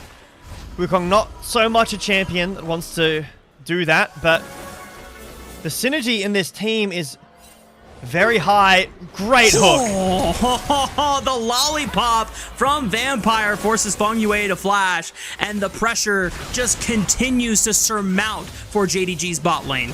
I actually learnt the other day what lollipopping meant in League. I didn't know until this week. So, Now you know. You know? Yeah. Did I make it that obvious? Oh, I did say it. That's right. I did post Now that. you know. I totally forgot. Yeah. Now you know is when I said. Ah. I also did post it in the Discord because I didn't know, and I think. Oh really? I didn't see that part. What about mods told me what it meant? So yeah, big props to that. I know now. Do you know what other champions can kind of lollipop with their animation? I know Blitzcrank can do it with his hook, and I think I heard a cast a long time ago about Zoe being able to do it with her Q. I don't know if that's 100% correct, but there was a cast about a rookie and the lollipop on blah blah blah blah blah whatever it was. But yeah, I'm not sure if that's real or not. Chen will find Vampire, who's pretty tanky. We'll just be able to walk away with a hook onto the wall. Right. I typically think of Thresh when, if it's not Nautilus, when it comes to lollipopping, because both of their hook hitboxes can be very deceptive. Junja wants to make sure that Tien doesn't steal away any of his chicken nuggets. Feng Yue trying to back up this Wukong, but he's not level 6, and the burst comes in from the Cataclysm dunk, and Gala for the layup. Cream forced to retreat, using that perfect execution just to get out of danger, but Swayon wants to force a re-engage on the Hongq, but he just sidesteps it. He already burned the flash, but he doesn't care. Now, he does quite care if the Scion flashes forward with a decimating smash. It allows Kareem to finally get the first kill of the game for Top Esports. Things are getting quite messy here in our second game. Okay, nice try from Hongq, but a great look from Zrian ends up paying off. Loses his flash, but a kill over to Kareem is nice. The bot lane is getting accelerated, though, for JDG. And we saw this last game with the Xayah getting unleashed, and this is happening earlier than it did in that last game. Talking about this comps from parity, and Top Esports wanting to get ahead on the Akali, and that is happening, but they're absolutely not going to have a problem with having no marksman, with Gala having a 1k lead again in this game. Yeah, this is a 3-0 Mel. And when we looked at the draft, when Top Esports were anticipating the likes of the Ziggs coming through, they were trying to deny a lot of AoE burst that could easily follow up on a Cataclysm onto targets that could not escape it. In this case, Ashe and Seraphine without flash. This Mel can do very similar disgusting things, especially when she's already accelerated 1,000 gold ahead of her counter matchup. First Dragon awarded over to JDG because of this pressure that they have put on the bot side, and all Tien can look for is maybe a Gromp in the cross map. Yep, but he's been spotted on these wards, so JDG are aware that Tian is around the top side of the jungle. They can't quite find him exactly, but they're hunting. Grub's maybe just the priority here, but Hongq's going to find Tien. Not quite yet, but Tien has to do his best Solid Snake impression. Uh-oh. Well, Tien, found him. Either you try to go for an execute, or we are popping the cyclone to try and force an execute. No, he gets tagged by an auto attack, and he is going to accept his fate. Unfortunately for Tien, caught out by multiple wards, covering that jungle entrance, as you called out, Gebetto. And JDG are just completely reading everywhere that Tien wants to go this game. Yep, this is the game plan. It has been since the start of game 1. Shutting down Tien whenever we can, making sure that he doesn't get good angles, because I expect JDG to continue to look towards this bot lane in terms of finding picks and finding advantages because of, first of all, the advantage that Gala has built up. It's calmed down a little bit, but the lack of mobility, I'll say, from the bot lane of Top Esports and the ability that JDG's comp has to punish that. But I expect Top Esports on these timers where Tien has his ult now to try to look to break that, whether that's through mid, whether that's through bot, or finding an invade. Arrow sent out in mid, and that'll miss, so nice attempt from Jackie Love. But when JDG can punish Tien going for these looks, they're aware of what Tien wants to do. He's level 6, guys. He wants to be sneaky on the Wukong. He wants to maybe look for a pick on the top laner. And if we can stop that from happening, Top Esports just have no potential to look for 1v1s in these lanes. The arrow is another great look at that. When that doesn't pay off, Top Esports are left really wanting for an ability to make decisions in this game. Not having agency can be so demoralizing for any team, especially when you have seemingly in your disposable so many tools that should be able to start those fights. But once again, we cannot iterate this enough. This draft, the Top Esports, in theory, once you get to that state of the game where you have a couple items under your belt, even that first item spike off of your top side should feel strong enough for you to make that death ball happen and be able to fight front to back. But JDG have been picking them off at the sides. They've been getting the gold advantage. And if Top Esports continue tumbling into the chaos that JDG is getting the better of so far in our first 11 minutes of the second game, Top Esports are never going to get into a point where they arrive to that ideal fight scenario that they are looking for. Yeah, JDG sweep out the bot side. They're aware with pings that TN was in the top side looking for a play, so that's why JDG are down here in the bot now. All sums available on Jackie Love and Fong Yue, so Vampire's not going to immediately send it. Yep. Just plays a game of chicken to see if they burn anything first. Yep. Good cover as well by TN as Cream looks in the mid, but won't be able to find the full all-in as Honkyu will drop his ult down. But again, another game where JDG just have vision on TN the entire game. They know exactly where he is. Oh, they tried to snag his body there, but it only hits the clone. TN forced to use the Cyclone, however, and Vampire slows him down long enough for the Death Charge to connect and force him to flash away. Encore and ECA from Jackie Love connects and slows down the invade. Gala now caught on the wrong side of the tracks because Sway on TP'd in, forced the numbers advantage. Xiaoshu could not match it. Cream picks up a straggler and Vampire, and this is what needed to happen from Top Esports. The top laner in this Scion willing to sacrifice his lane to make sure that his team doesn't fall behind. Yep. Big overextend from JDG. You can see the lead in bot lane has completely evaporated in that one play. Any other jungler, and you can't do that. Like, Tian can't get out. But the Wukong is so slippery. He gets the Trickster Spirit clone. Then he gets ulted, dashes to the Wolves, flashes out of the Cataclysm, and then JDG have gone way too far. Gala, behind his team, does so much damage, but is so easy to catch out by himself. So you see what I'm talking about here. Tian is so slippery. Despite these two ults, he gets out. Great TP, barely not able to be interrupted by Xiaoshu, and Gala wants to follow, but where's his team? Even if Shuyan isn't here, I think he's still dead. Jackie Love can follow flash over the wall. Gala doesn't even bother to use the flash. And it's a massive mistake from JDG in this second game. Remember how JDG fell folly to Thunder Talk in that first game is when they forced the extension a little too hard, and making sure that as we kind of criticized Top Esports in the first game, don't disrespect your opponents too much. JDG starting to do a little bit of the same thing here in that just recent fight. Now they're still ahead by 1,000 gold, but the ECA from Jackie Love connects onto Vampire, forces him to flash through the wall so that Tien does not claim for himself his first kill of the second game. Yep, you can feel at Top Esports the tempo vibes have shifted but slightly back in favor of Top Esports, where they feel confident to look for these plays. Tien isn't invading by himself. He's got this Ashe Seraphine behind him, gets the flash out of Vampire. It is Cloud Soul this game, which is pretty exciting. Always a fun soul to have. Not a boom damage soul, but is still very fun to be flying around the map. 1k lead, however, for Xiaoshu. So like you said before, Jueyan sacrificing his lane, in terms of gold at least, to impact the map, get the gold lead off of Gala.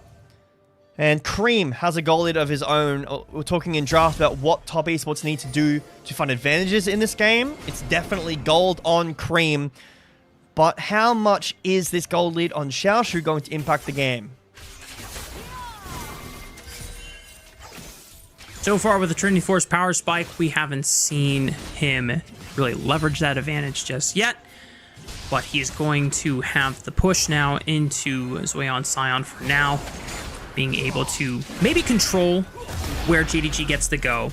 Teleport advantage available to him for the next minute until Zweon's TP comes back from cooldown. Yep. Junja has started up this Rift Herald, but immediately backs off. He's looking for it now. TP into the top lane. Rift Herald's reset, but Top Esports will see that this TP has happened.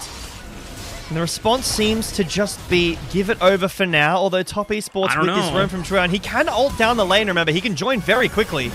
JDG, you have to commit. Either you burn this Rift Herald before Sonic gets here, or you force the fight, but they're the reflex! The Encore punishes multiple of them. Vampire's the first one to drop immediately. Tian now looking for the flank, cutting off Junja and Honkyu from the rest of the divers in Xiaoshu. Gala now forced out of the fight by Cream with the perfect execution threat looming on the horizon. Honkyu tries to regroup and allows Gala to finish off Zweon. Xiaoshu maintaining the front door as Cream runs out of time for that second cast of the perfect execution. And Top Esports have run out of gas for now, but things are starting to get dicey for JDG in these extended skirmishes. Yep.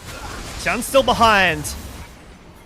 Vampire is aware of that, so he'll go hunting for the jungler, finds him on a ward, but Tian is already over the wall. Again, very slippery. If it's any other jungler, he's dead there. Tian might still get chased to his death, but in this river, in this jungle, he should be fairly safe. He'll get stunned. Is there enough damage to actually kill him? I don't think there is. He'll fake it and then actually do it for real, but Honkyu with the reflect completely saves that play for the first half of it. Massive, sorry, not Honkyu, Gala saves the play, which we'll see here, but then Zweon completely zones away Ashe and Seraphine. So first we see the rebuttal here. Hits the backline so that Tian can't go in and Feng Yue can't continue casting. The ult from Zweon misses, but into the backline goes Xiaoshu and does so much work. Takes down Jack 11, a solo kill in the 1v2 even. And then the rest of JDG are able to group back up and take down Zweon. So much work done by Gala and Xiaoshu in that fight. They end up getting the Herald as well, so Top Esports really want to fight, and they have tools to do so. But Cream couldn't get into the backline. Really well played by Xiaoshu and Gala. There's still outplay potential for JDG, despite Top Esports feeling like they're back in the game confidence-wise, at least. Definitely glad to at least see Xiaoshu try and make use of the teleport advantage before Zweon's was coming back up, forcing him to use his ultimate to join the fight. And Xiaoshu still maintaining that gold advantage now in the 1v1 on the side lane, working towards what I imagine is going to be either a Ravenous or a Titanic Hydra. Although Strikebreaker doesn't sound too awful if you want to slow down those backliners once you get on top of them and close the distance. But we've got third dragon of the game spawning in 10 seconds. Like you mentioned before, it is Cloud Soul. A lot of champions on Summoner's Rift right now would benefit off of the movement speed boost you get from popping your ultimate. Top Esports going to try to check in through this river entrance. Okay. TP in from the Scion. Vampire gets looked at. Force the flash. Oh, and they try to block the ECA, but the Encore will go through multiple members. Gala just suffers way too much burst damage from the Unstoppable Onslaught and the rest of the burst. Cream with the perfect execution, backtracks and assassinates Junja on his way out. JDG completely taken apart by Top Esports. Yep. Ashe no flash. I think JDG want to get the fast track onto taking down either the Ashe or this Akali, but it's another insane TP from Zweon into the backline, catches out first Vampire, and then Gala is hit by everything. Junja goes down trying to protect his AD carry, and Top Esports even the gold lead back up and get themselves a dragon. So they're looking, JDG are, for some priority over the river. But after Vampire doesn't tank, it's Gala that gets hit by. First it's this ult, then Junja blocks the ECA, and then the Encore layers on top of both of them. Gala literally cannot move. He's taken down by Cream finally, and Junja puts his Cataclysm on before he falls. But an amazing fight from Top Esports. They're so fast when they find the advantage, and Swayan has been the savior of this game in terms of setting up these plays. People may look back at this game in the state and think, oh yeah, Cream is hard carrying, but Swayan is the one that made it happen by making the sacrifices and the well-timed TP timers to orchestrate those plays in the beginning and catching JDG by surprise. So love that we are giving him the credit that he deserves for the mid-game success that Top Esports is slowly manifesting as another unstoppable onslaught tries to search for Hongq. Oof. But he gets enough distance and gets out of grasp from the rest of Top Esports. Yep. I mean, again, we were talking about how Top Esports can find advantages in this game. It's Cream and Tian having a lead. Now, Tian doesn't have a lead in gold per se, but he has a tempo lead. With his team, he is finally able to run around the map and do what he wants to do and find advantages with the leads that his team has. Cream having a 2,000 individual gold lead is massive for this game. When Lulu was up, you could have gone Lulu with the Akali picked up. Instead, they go for more CC. But Cream hasn't really been killed at all this game. He's been targeted by the CC, but he hasn't fallen. He's found angles in this game. And stopping the dragon stacking in that last engage means Top Esports have time to get items on Ashe, items on Wukong, and more gold on this Akali in a side lane. And this was the concern I had with JDG's composition if they didn't get a massive snowball for themselves, because a lot of that damage profile is burst. You don't have a traditional DPS machine in a marksman available, right? And you're kind of counting on Xiaoshu to try and be a majority of that physical damage that can extend and try and wither down any of these opponents that Top Esports still try to muster up in the aftermath of the initial cooldowns being burned. Yeah, but remember they had that lead. JDG had a massive lead on Gala, and they threw it away by over-chasing. This is not a game state that Top Esports induced of their own accord. It's JDG that had this massive lead in top, a big lead in bot, and mid was fine. And now, because of a mistake, because of a couple of mistakes, Top Esports have found themselves in this position. The gold lead is overall even, but the individual lead on Cream, the kind of tempo of how the game feels, it's gone. The tempo vibes, I should say, have fully gone back in Top Esports' favor. Vibes are no longer immaculate for JDG's side, but they're not rancid either. There's still time to try and catch back up, and Xiaoshu off of the second item spike in the Zehen, alongside the rest of JDG, force Swayan to retreat with the unstoppable onslaught. He has TP, but he won't have access to that ulti if they want to try and force a fight. But we are a minute and 13 seconds away from Dragon. It's a full minute, and we're fighting over the River Scuttle Crab. It is the enhanced one, so it's pretty important. And Top Esports will pick that up. And remember, JDG still, I think, have a lot of tools to deal with Top Esports comp. You can see how much damage they do to Swayan at this point. He doesn't have a lot of MR. There's a lot of magic damage coming out of JDG.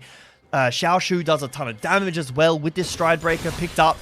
And the backline is still immobile. Right? Ashe and Seraphine is still immobile. There's still a Jarvan. There's still a lot of lockdown in CC. So this game is at parity in terms of team gold. But Top Esports have the individual capability to look for carry performances. JDG need to slow the game down. Look for their team fights again. Because if they let Cream off on a roll, if they let... Top Esports is going to have faith in any of these characters they have on their composition in the second game to be the one that pumps out the damage and finds the assassinations necessary. It's going to be him as the fourth dragon of the game, being leashed by Junja.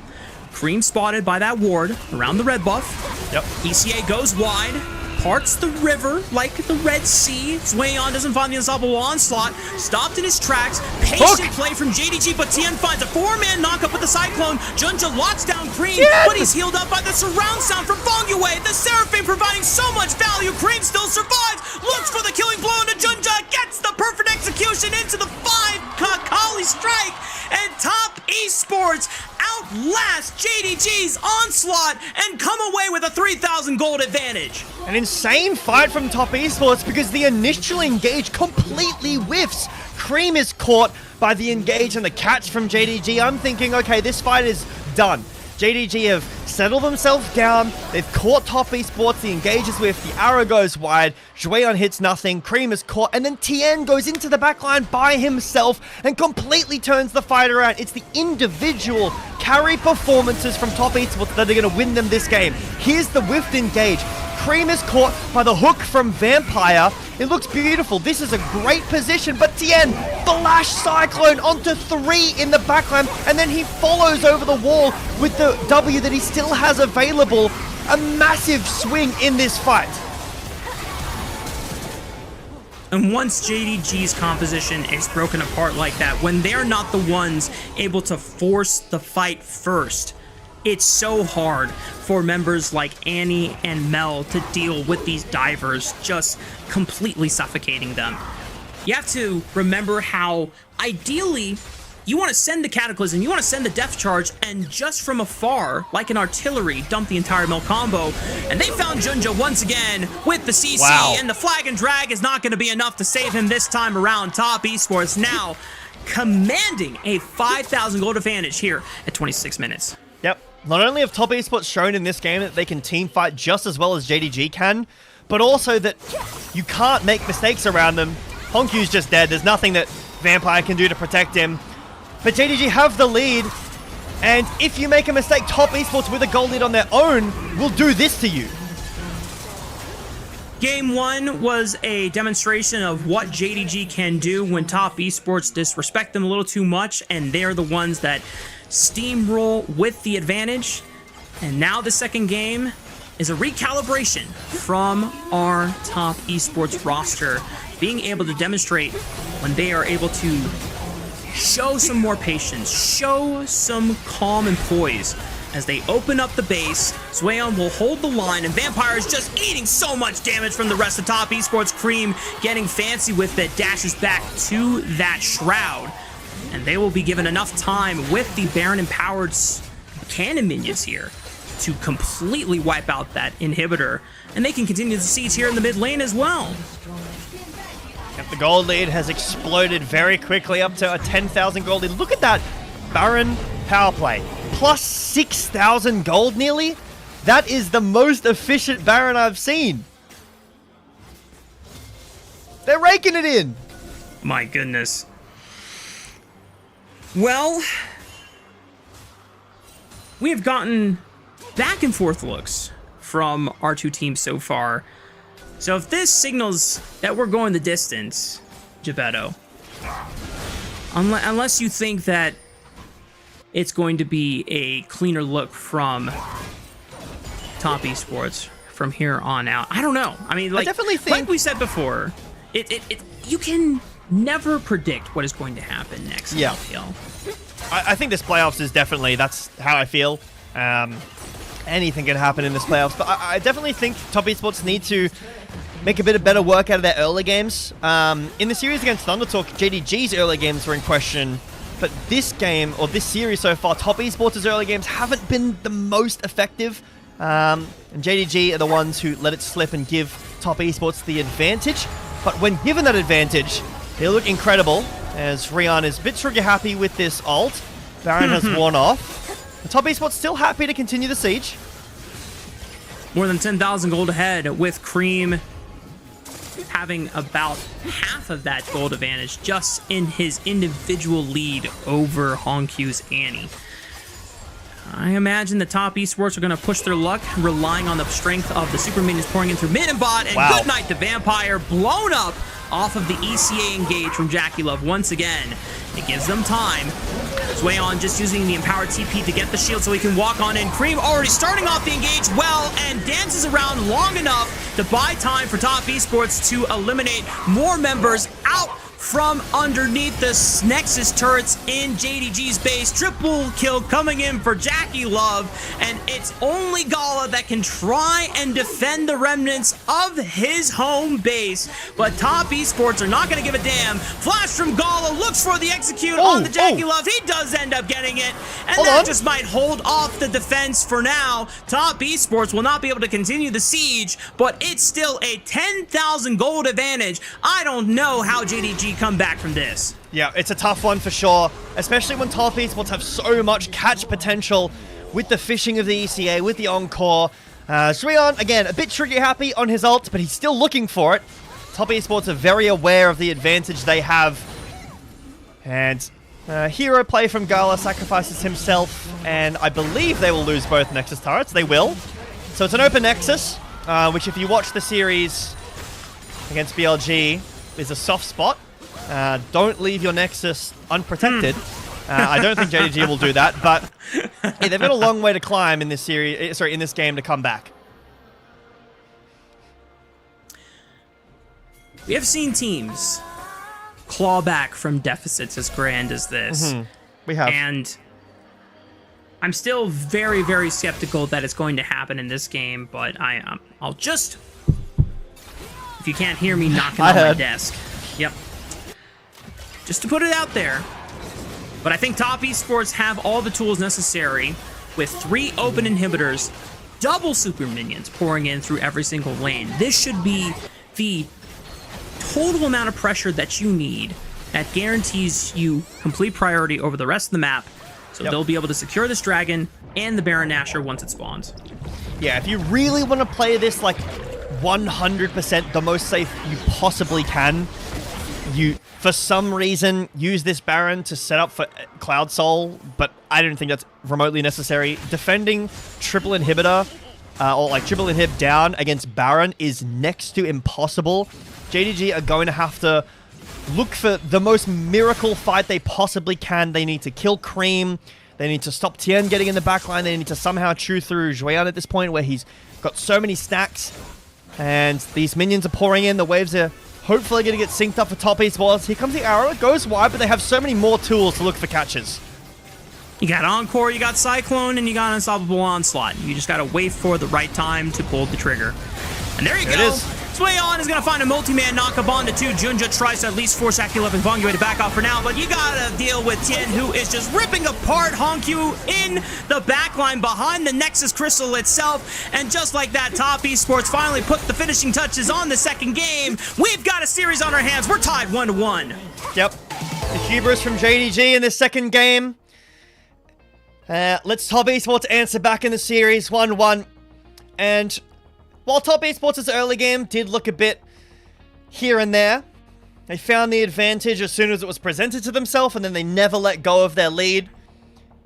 So, I think this has cemented to me that this series is going to go the distance. I feel like these teams are both very close. The one caveat to that is, again, Top Esports early game. What can we do to make this go a little bit easier? The jungle advantage that JDG have found in both games has been nearly insurmountable. It was insurmountable in Game 1, and it should have been insurmountable in Game 2 if JDG didn't continue to look too aggressively as they have in the past. Yeah. So if Tien can find himself in this series, we will have a series on our hands. So far, Junja having the upper hand in the early game, but Top Esports with their individual carry performances in this game too have given us a fun series, at least so far in our first 2 games, and in Game 2 specifically.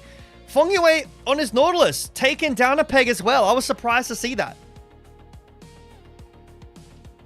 Denied by Vampire, and we thought that the way that Vampire was finding some of those early engages alongside Junja, like you said, it seemed like it was an insurmountable lead that JDG were rolling away with. And in another world where they are a lot more respectful and temper down that aggression in that early invade, we're looking at a 2-0. We're looking at match point from JDG because they definitely had the accelerated stats and the spike timers off of Gala's Mel.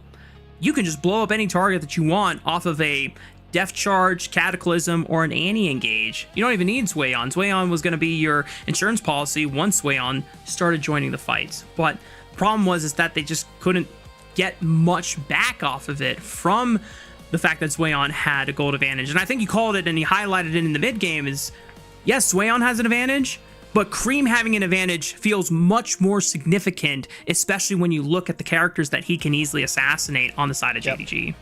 Yeah, there were tools to deal with the Akali. Mostly the Nautilus is there to try to stop the Akali from getting in, but with that amount of gold lead, with the way that Cream was positioning and playing, he got caught, and it still didn't matter. TM was there to back him up. Cream ended up getting such a big gold lead that he could one-shot everybody no matter what. Played around his Shroud really well. For me, that's a Cream MVP. I think he played incredibly well. Got the lead kind of on his own after that mistake from JDG. Good gold graph. And then ended up transitioning his lead to give Tien gold, give Jackie Love gold, and Jackie Love obviously ended up doing a ton of consistent damage. This feels kind of like in game one, giving the Rumble over. We're giving Ashe Seraphine over with no answer. I know the Nautilus is the answer, and it did start to look good, but when the team fights break down, Jackie Love just does so much. I don't agree with giving it. Mel rebuttal should, in theory, have a lot of value in reflecting some of those ultimates, either the ECA or the Encore. In this river fight, you get a reflected Encore, and it was still playable from JDG's side, right? But once again, the biggest problem with this composition is that it is what I like to call or compare to a shotgun, where you unload all of your ultimates, you get a bunch of burst down, and that's kind of your way to winning those fights. You're supposed to blow up the backline before they're able to play out the extended fights, but you have to be the first ones to pull the trigger, because when top esports are the ones forcing engage onto you, look at Gala. Look how uncomfortable he is right now. He's like, there's a tank on top of my face. There is a monkey with an entire golden rod smacking me over the head as well. This is not a fun place to be. I am just trying to pump out damage from a safe distance. But when constantly the distance is being closed by these engage tools from top esports, then JDG's comp can't function if they cannot pull the trigger first. This is a great engage from Tien.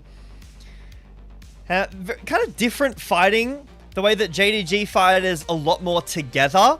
And the way the top esports have been fighting in this game is, you can see that Cream and Tien end up linking up at the end, but they're individually finding wins. And once the Sparrow was taken, the triple inhibitor, pretty impossible to come back from that. Great arrows. The catch potential from top esports was very scary, very, very hard to deal with. So we're tied 1-1. A lot off the board already. Ashe Seraphine, the Lee Sin's gone, the Rumble's gone, and the Lucian Milio's gone as well. So a lot of these high priority picks already off the table, and a ton more games to come after this. Interested to see where the MVP goes, but also where the priority and draft goes next. Is it a Karma lane? The Ezreal's been banned a lot, so I'd be surprised if we're going to let Cass or Orianna through. But we'll see later on. Very clean end to this game, Rafa.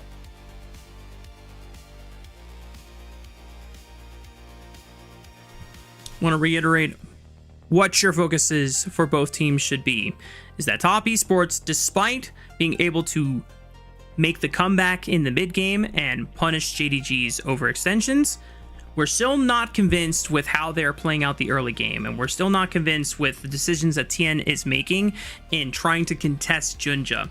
I think there is definitely a precedence that Junja built up for himself from Split 1 and even parts of the regular season from Split 2, where people recognize, oh wow, if you put Junja behind in the jungle, he looks really uncomfortable. He looks really unsure of how he wants to carry out the game and is not willing to give agency over to the rest of his team. It feels like, at least from those early looks, Junja needs to be in control or the rest of the team falls apart. But we got that reflection and adaptation from JDG's series against Thundertalk, where just because Junja's behind doesn't mean that the rest of the map is going to fall apart. It takes other cast supporting members to pick up the pieces. I know you're a little miffed that Cream didn't get the MVP, but This is still good. I think this is still a good honorable mention because it was Weon who was willing to drop that first TP away from the lane of Xiaoshu, and 1,000 gold advantage given away. I just saved my team from absolute despair. Yeah, we highlighted it in the cast. We spoke about it a bit. I was a little shocked to see him win the MVP completely, but still, think it's a worthwhile choice. Did a lot throughout that mid-game to help close the gap of the gold, and once Top Esports started pulling it back in their favor, Julian was the spearhead in some of those engages, so completely respectable. And great performance from Julian, who had a bit of a tough game one. And to bounce back, he puts the Scion Fries in the bag, Gebetto. Beautiful how that can work out sometimes here in this meta. But that wraps up game 2, and we are at a tie, 1-1. As we said before, we hope this one goes the full distance, but we're going to find out if it does right after this break.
Welcome back, y'all. We are getting ready for game number 3 between Top Esports and JDG.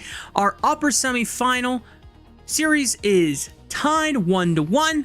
We still have plenty of games that can happen as we are only heading into the third of what potentially could be a full 5-game series if we continue getting back and forth punches like this. And after witnessing the first 2 games between both of these teams, Geppetto, what is your main takeaway that you are left with from both of these teams?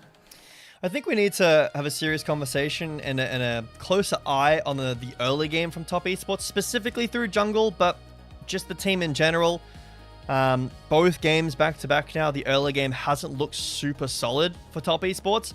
And for JDG, a pretty simple one. When you get a lead, don't throw it all away looking for a pick onto one Wukong. That's definitely a good start for JDG. I think that their early game has been great. Continue looking for priority through Junja.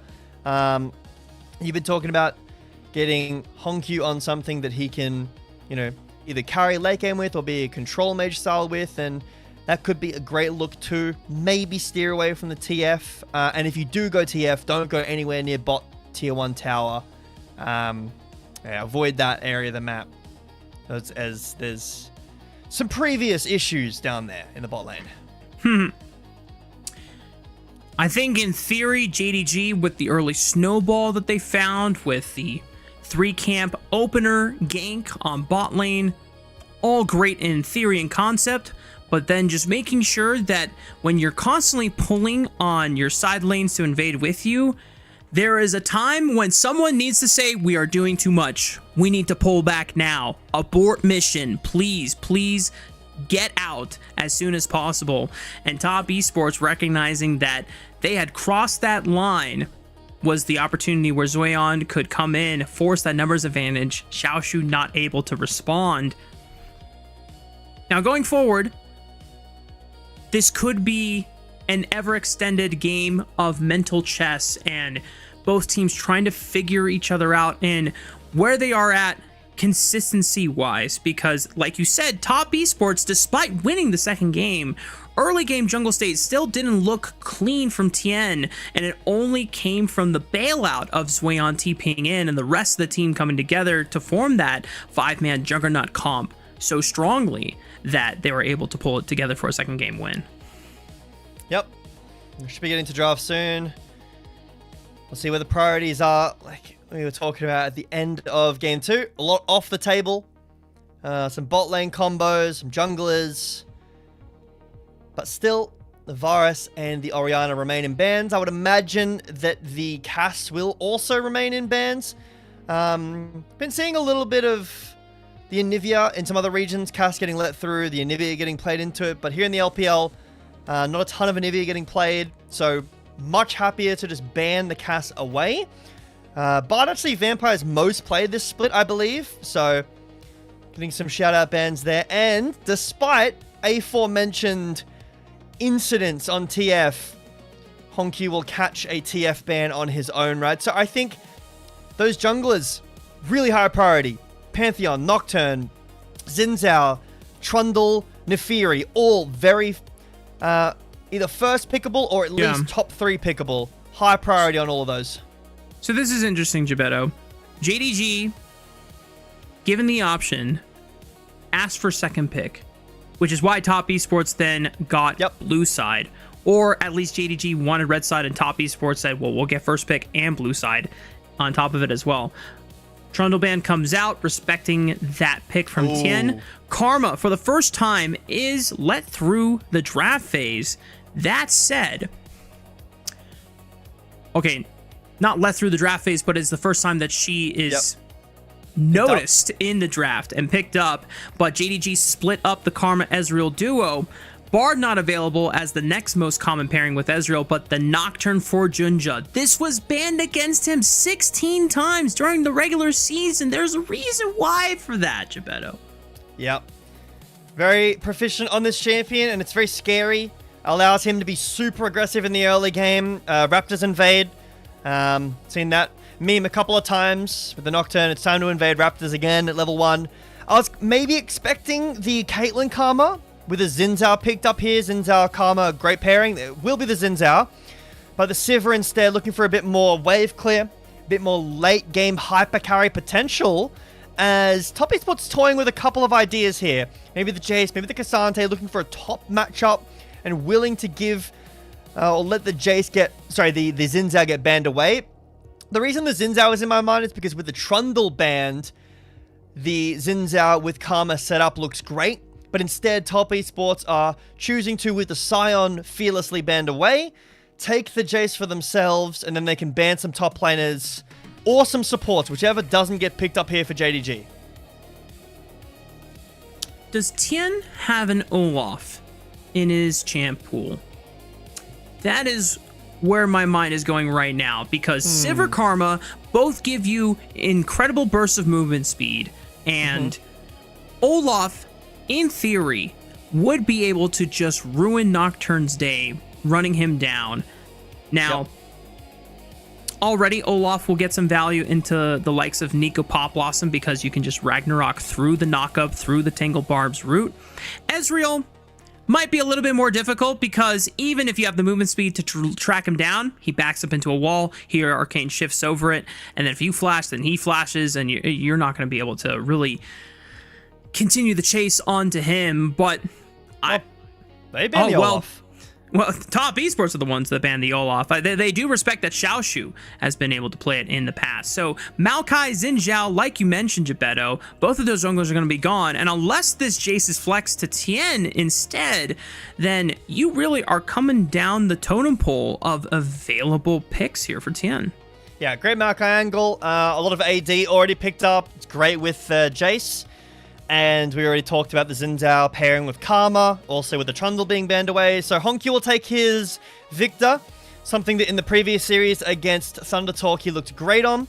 And Aurora, another pick that Honky ended up going in that series, now taken by Cream, who's had some success on it in the past as well. And now Skarner being toyed with. You definitely need some tanks, some engage, some kind of frontline. I think that Skarner, even though Tien is debating here whether he wants to go it, I think this is the best pick. It's AD, it's tank, pairs well with things like the Jace. You can also speed it up, which is pretty scary. So that will be the selection. Now, is it a Nefiri? Is it a... Oh, sorry, we're going top lane. My mind. It's just Tryndamere lock-in? Xiaoshu's Tryndamere. Okay, well, we've seen this from him before, and it might have been also into the Jace matchup as well. I have to double check that, but oh boy. Mr. Tryndamere, this marks his third time picking it, at least of 2026. Okay. Let's dive down the rabbit hole here. Well, I think it's a hard matchup in top. I know that you can gap close, and I know that the ult is really frustrating for a Jace to deal with, but you should be poked out pretty low the entire time. There is some sustain. I like it into the Skarner, deals with it pretty well. Does get a bit hurt by CC. I have to say, I really like JDG's draft again. But the Sivir Karma with the Jace is super scary for Top Esports. The Skarner really wraps it up nicely. I'd have to say, if I had to pick a draft that I would prefer, I would say the Top Esports draft, just because I think it's a good Jace matchup. I think the bot lane is really scary. But how are Top Esports going to play this early game? If they get behind again, are JDG going to give you an answer back into the game like they did in Game 2? I don't think so. Top Esports at least showing that they're not going to be run over in the early game, especially when JDG are going to give them windows to punish for being way too aggressive with their timers. JDG, however, boasting a little bit of a spicier look in this Game 3 as we hit Summoner's Rift between Top Esports and JDG.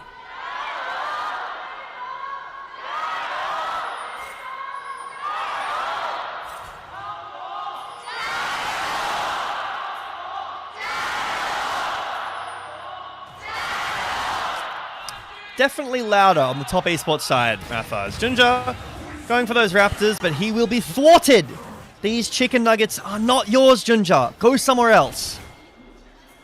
Cream can't Maybe they stay are. for long to protect them, and patience is rewarded for Junja. He's going to push Tien out of the chicken nuggets until Tien tries to come on back with the blast cone. It's a fake out. Cream now going to get the first collapse onto Junja, and he just might be in trouble. He has to at least force a first blood onto Tien before Cream can punish. Junja gets the quick flash over the wall, and now it's up to Cream if he wants to burn his flash to secure first blood onto Junja, but Hongq at least tries to protect he it. missed. Oh, Cream! He missed the Q. Well, another invade attempt thwarted in this series. This time, Junja wanting to be the ones to steal the lunch. Not the lunch money, it was the lunch. The chicken nuggets were at stake there, but Tian calls his friend over and they defend the chicken nuggets, and Tian gets to eat nice and well.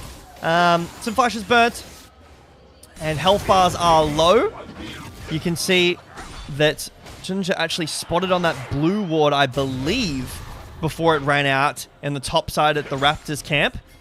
So Top Esports will know that Junja has skipped majority of his bot camps and just gone straight to his top side, which potentially allows Tien to invade. That would maybe allow Junja to invade on the backside, but jungle is on opposite side of the maps right now, and as Tien crosses back to the top side, that means that Junja will be crossing back to the bot side, so they won't run into each other again. All right, well, now that the jungle shenanigans are over, I really want to talk about this top lane matchup because this is now Xiaoshu's third game on Tryndamere this year. The last time we saw it was in the regular season of Split 2 against Breathe from Invictus Gaming.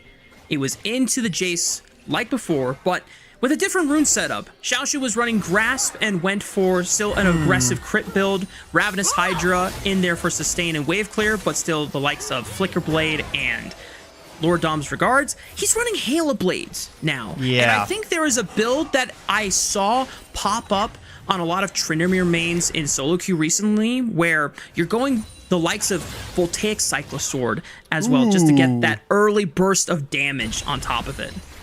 That could be fun. I think the Halo Blades make sense. You're probably not stacking too many Grasp stacks against the Jace. So like the Halo Blades a little bit better. If you get in for those quick trades, the Halo Blades cooldown is like deceptively low as well. Oh, nice. Okay, good smite. I was playing it the other day, and I was there. That's happened. You try to pull it over outside of the Patience leash mark to be somewhat super proficient with your jungle camps, and then you realize, shit, man, I gotta smite this now. Like it's an honest. Imagine if he didn't have smite, and then it goes all the way back and it resets. Oh, that's definitely happened to me too. Just FF at that point. You just want to reset the game and be like, guys, can we please remake? I know this is a stage game, but my blue buff resets. I don't want to spend another 15 seconds clearing it. But yeah, I like this build for Xiaoshu. Like I said, the cooldown of Halo Blades is really short, so you can kind of take the trades at your whim. And I'm a huge fan of this Voltaic Cyclosword item. I think it's really fun being able to proc the energized attack with your basic attacks, and it gives you a ton of things. It gives you extra lethality. It does, I think it's current health damage, like percent current health damage too. So it feels pretty good on a lot of different champions. Yeah. A lot of fighters and assassins have enjoyed the introduction of Voltaic Cyclosword, and so much so that Riot even recognized, hey, this item is a little too strong, and we're on 26.10 for the rest of playoffs, and this is a nerfed Cyclosword. It's more expensive, and yet people are still picking it up. It is so important. I think the observers are picking up that Xiaoshu is about to ding level 6, and so they were ready for the all-in. He flashes forward, pops the ignite, goes on in with the spinning blade, but cannot close enough distance. Wei-On able to get out of harm's way. The Storm Rage Surge giving him enough movement seed to get out of harm's way there. Yep, well played. The matchup with the Jace seems to be that the melee stance E, the knockaway, gets a ton of value because there's nothing really Xiaoshu can do. It ends up in the top lane. It'll just be to allow Zhuiam to push in the wave, and he will do so, get a base off. Xiaoshu won't hold the wave too aggressively. There will be probably a decent freeze there, but Junja on the bot side getting the dragon. And Xiaoshu taking the base as well, so that wave is properly frozen in the top lane. I'd like to see if anything from Top Esports is used to break the freeze or just the Jace range. Because Top Esports don't want to give this dragon over. Only 600 smites available for both junglers. Junja might just have to give up his life as first blood is secured by Top Esports. Consolation prize, it's the first dragon of the game to JDG. Yeah, a bit of a... nice. Nice bait. Bit of a perplexing dragon there from Junja. Didn't have bot prio, like you said. Didn't have that upgraded smite at the time. And ends up dying for the Drake. So it's only an Ocean Drake, which I guess helps in these lanes like this, but Xiaoshu, that's just a kill. Oh boy. Halo Blade's doing so much nasty work on the top lane, and he had the flash advantage there, or at least the advantage of no flash on that Jace, and cannot get out of danger that time around. Yeah, I was talking about the freeze, and I said that I thought that Top Esports might need to use some tools to break it if the range from Jace isn't enough. Turns out the range wasn't enough. He couldn't break the freeze.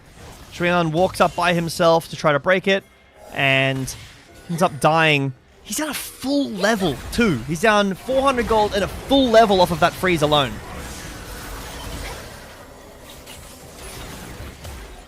Devastating for something like Jace, who needs a lot of resource and a lot of gold to catch back up. Honku in danger, flashes out of the Impale range. Tien is not going to be able to find Victor this time around. Well, the top lane early game isn't going well for Top Esports, but the rest of the map is. Cream, down a bit of CS, but not too bad. XP is, you know, within parity. Jackie has a lead after that first blood. And Tiad, pardon me, able to find some agency in this early game, able to find a gank there, and uses his ult to get the flash out of Honku. So already off of the checklist, if you cover your eyes a little bit and don't look at top, the early game is going better. Cover the top half of the map. We don't need to pay attention to that. Oh my goodness, Vampire forced the flash. Wow. There's a lot of burst damage came out of Jackie Love and Jongwei right there. Nice E. Alright, so matchup is very dependent on Julian having E. I'm not too perversed in the Jace vs Tryndamere top lane matchup, but figuring it out as we go. Nico's coming down, coming through a lane gank, and Junja is around 2 after collecting those grubs. He will be spotted on the ward and will walk away. Looks like Vampire is instead going to path down either the mid or just go back down to bot lane. Looks like a quick visit through mid. There is a second Tryndamere that's just hit the rift. No, now it's Ezreal.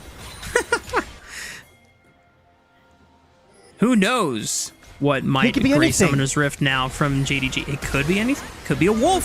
Flash from Fengyue just to slow down Honku so that Tien can get in range. Excellent work by the 3-man core of Top Esports, recognizing that without no flash, Honku ain't got enough gas to get out of there. Yep. And Tien doesn't even need his ult back up. Just the drive catches Honku. Really nice kill. And this is Top Esports finding a ton in this early game. Tien able to look for these invades, and that was a really quick punish on the flash. You could even turn around and look for it again. Tien's ult's back up. Flash on Tien's up. Fengyue could look for a roam into mid with the W root. That's really oppressive onto an immobile carry like Victor. So JDG on the back foot everywhere outside of top right now. Jun just hit 6. He hasn't been able to get active with his ult just yet. Gala and Vampire are struggling in this lane, and now Honku. The gold and XP haven't really shown it just yet, but he is a target for Top Esports. Yep. Want to go back to the top lane as Xiaoshu has completed his first item. Not quite the Voltaic Cyclist Sword. He did have the option, since the Brutalize and the Double Longswords do build into both of these items, but by going Profane Hydra, you have additional wave clear, and this will allow you to have first move on this matchup for the rest of the game. Yeah. It allows you to be able to start sieging and being able to proxy waves in between the turrets, which we'll see if Xiaoshu gets some... Oh my goodness. Poor Zweon. Wow. He is not having a fun time at all. Both flashes burned, Ignite popped as well, but Xiaoshu critically doesn't use the Undying Rage, so the next time that he puts Zueon at lethal, he's going all in. Yeah, this allows Junja to look at the top lane, no flash on this Jace, or somebody like Vampire to come through for a lane gank or clone into a minion and catch Zueon off guard. Could even dive between the towers. Let's see. Yeah. Does Junja want to do this? I think Zueon knows that he could be here, and that ward extended on the far reaches of that wall leaning into the tri-bush gives Zueon enough safety that he is not in a position that Junja could immediately punish, and Tien, given that info, can look for the second dragon of the game. So JDG, for the first time in this series, great base cancel here, will not have info on where Tien is. I believe that JDG think Tien is topside. They're pinging it out now. Be cautious, missing pings in top. Mid is missing as well. Because there's no reason to not just zone Zueon out from the tier 1 Terran top. There's no reason that Junja shouldn't just stand there, let Xiaoshu continue pushing, and zone Zueon away from the wave. Ult in mid. Trying to attack, Jackie Love gets the flash out of the Sivir. Spell Shield comes up a little too late, though. The Fear Tether still goes off. Zueon with the re-engage, but it's a Pop Blossom from Vampire that slows down the approach. Tien grabs up the Nico and pulls him right back into the range of that heated up turret shot. JDG trade 1-for-1 at the end, and still it's Top Esports that lead in kills. Yep. Still worth, though, for JDG. They got Jackie Love's flash, and it was only supports that the support of JDG, sorry, that ended up dying. It is a bit unfortunate that Vampire got the kill on Jackie Love and not anybody else, but it is what it is. Xiaoshu has a 1.5k gold lead. I don't know where that blew up from. I know I was talking about JDG should have zoned Zueon from the tower to give Xiaoshu a lead, but Zueon, I guess also Top Esports thought that Junja was staying top to kill Zueon because he just zones himself away from the entire tower and loses the entire tower because he has no flash. Combination of first brick gold, the 3 grubs that Junja picked up for himself. It's not often that you see JDG completely buy into a split push threat composition here where you set up Xiaoshu with this counter pick and you just leave him to his own devices. But this was oftentimes something that we found when Xiaoshu was first playing on the JDG roster of last year and last summer with Shun and Scout.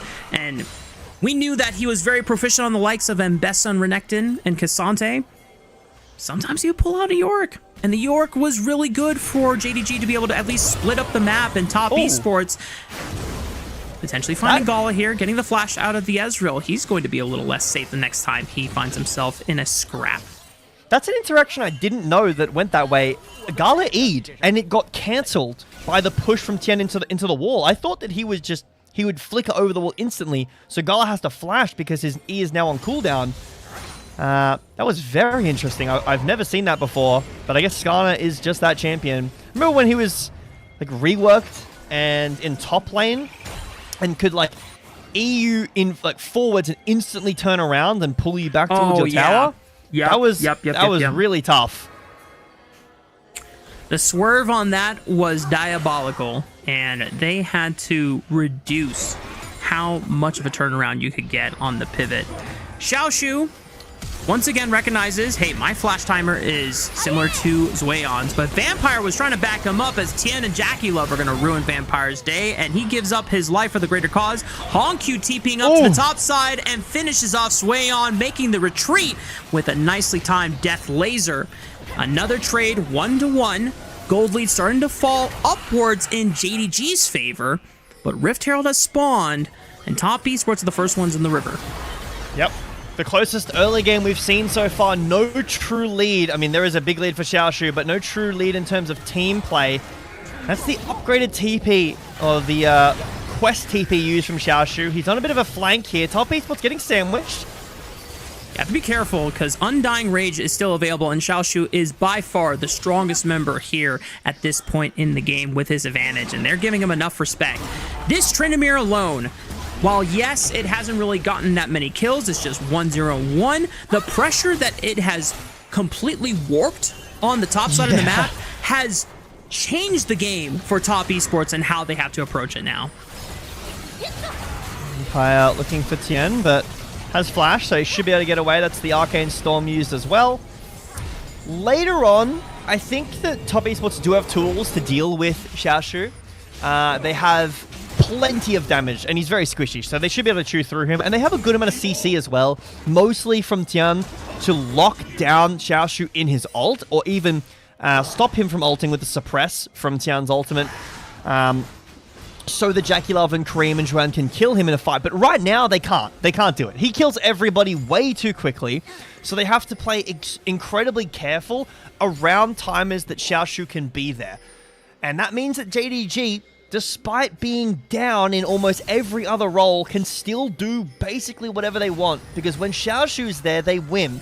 Junja has this Herald.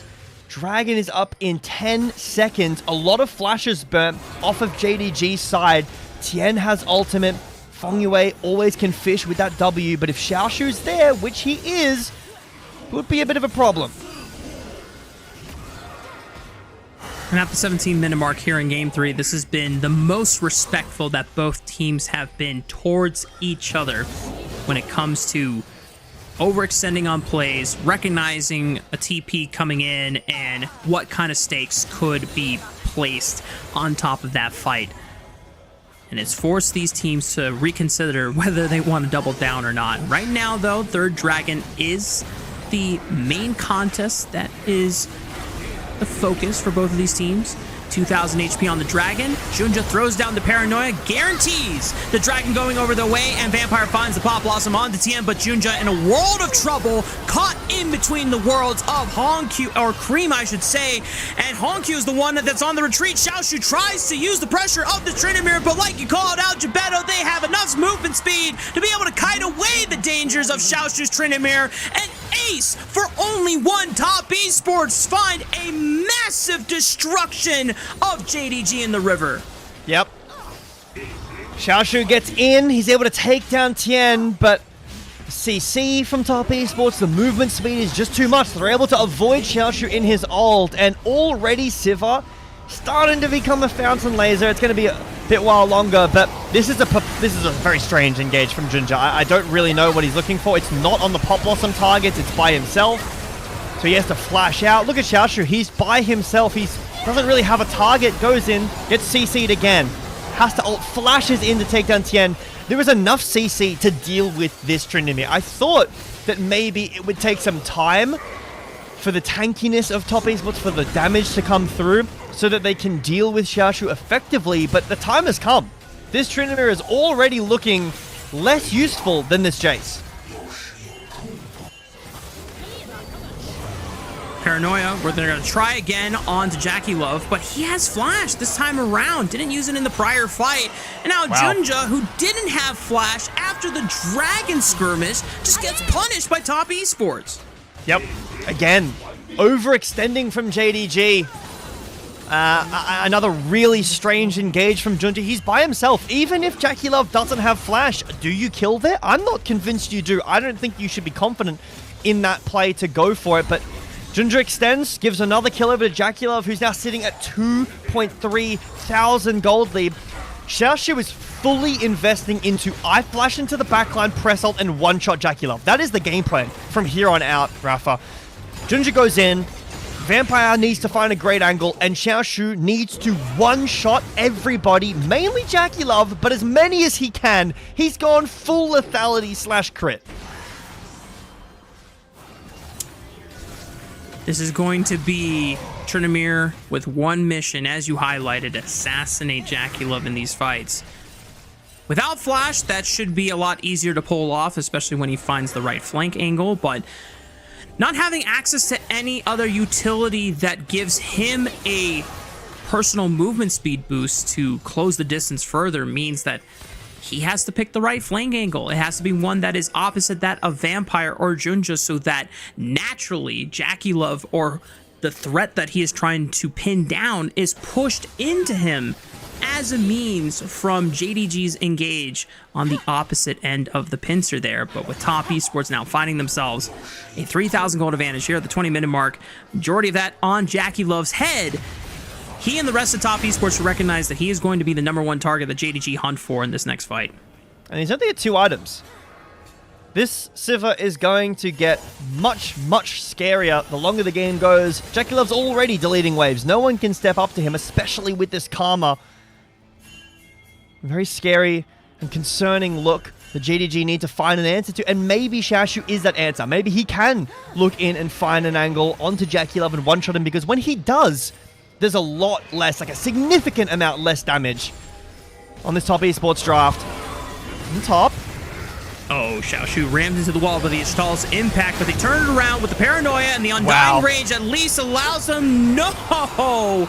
I mean, yeah, they got Sway on in the end. Junja falls immediately after alongside Xiaoshu, and without a smite from JDG, this is Baron for free from the side of top esports. Yep, there's basically no way to get in, and even if you did, you don't have smite like you mentioned. Honky pushing down the bot lane.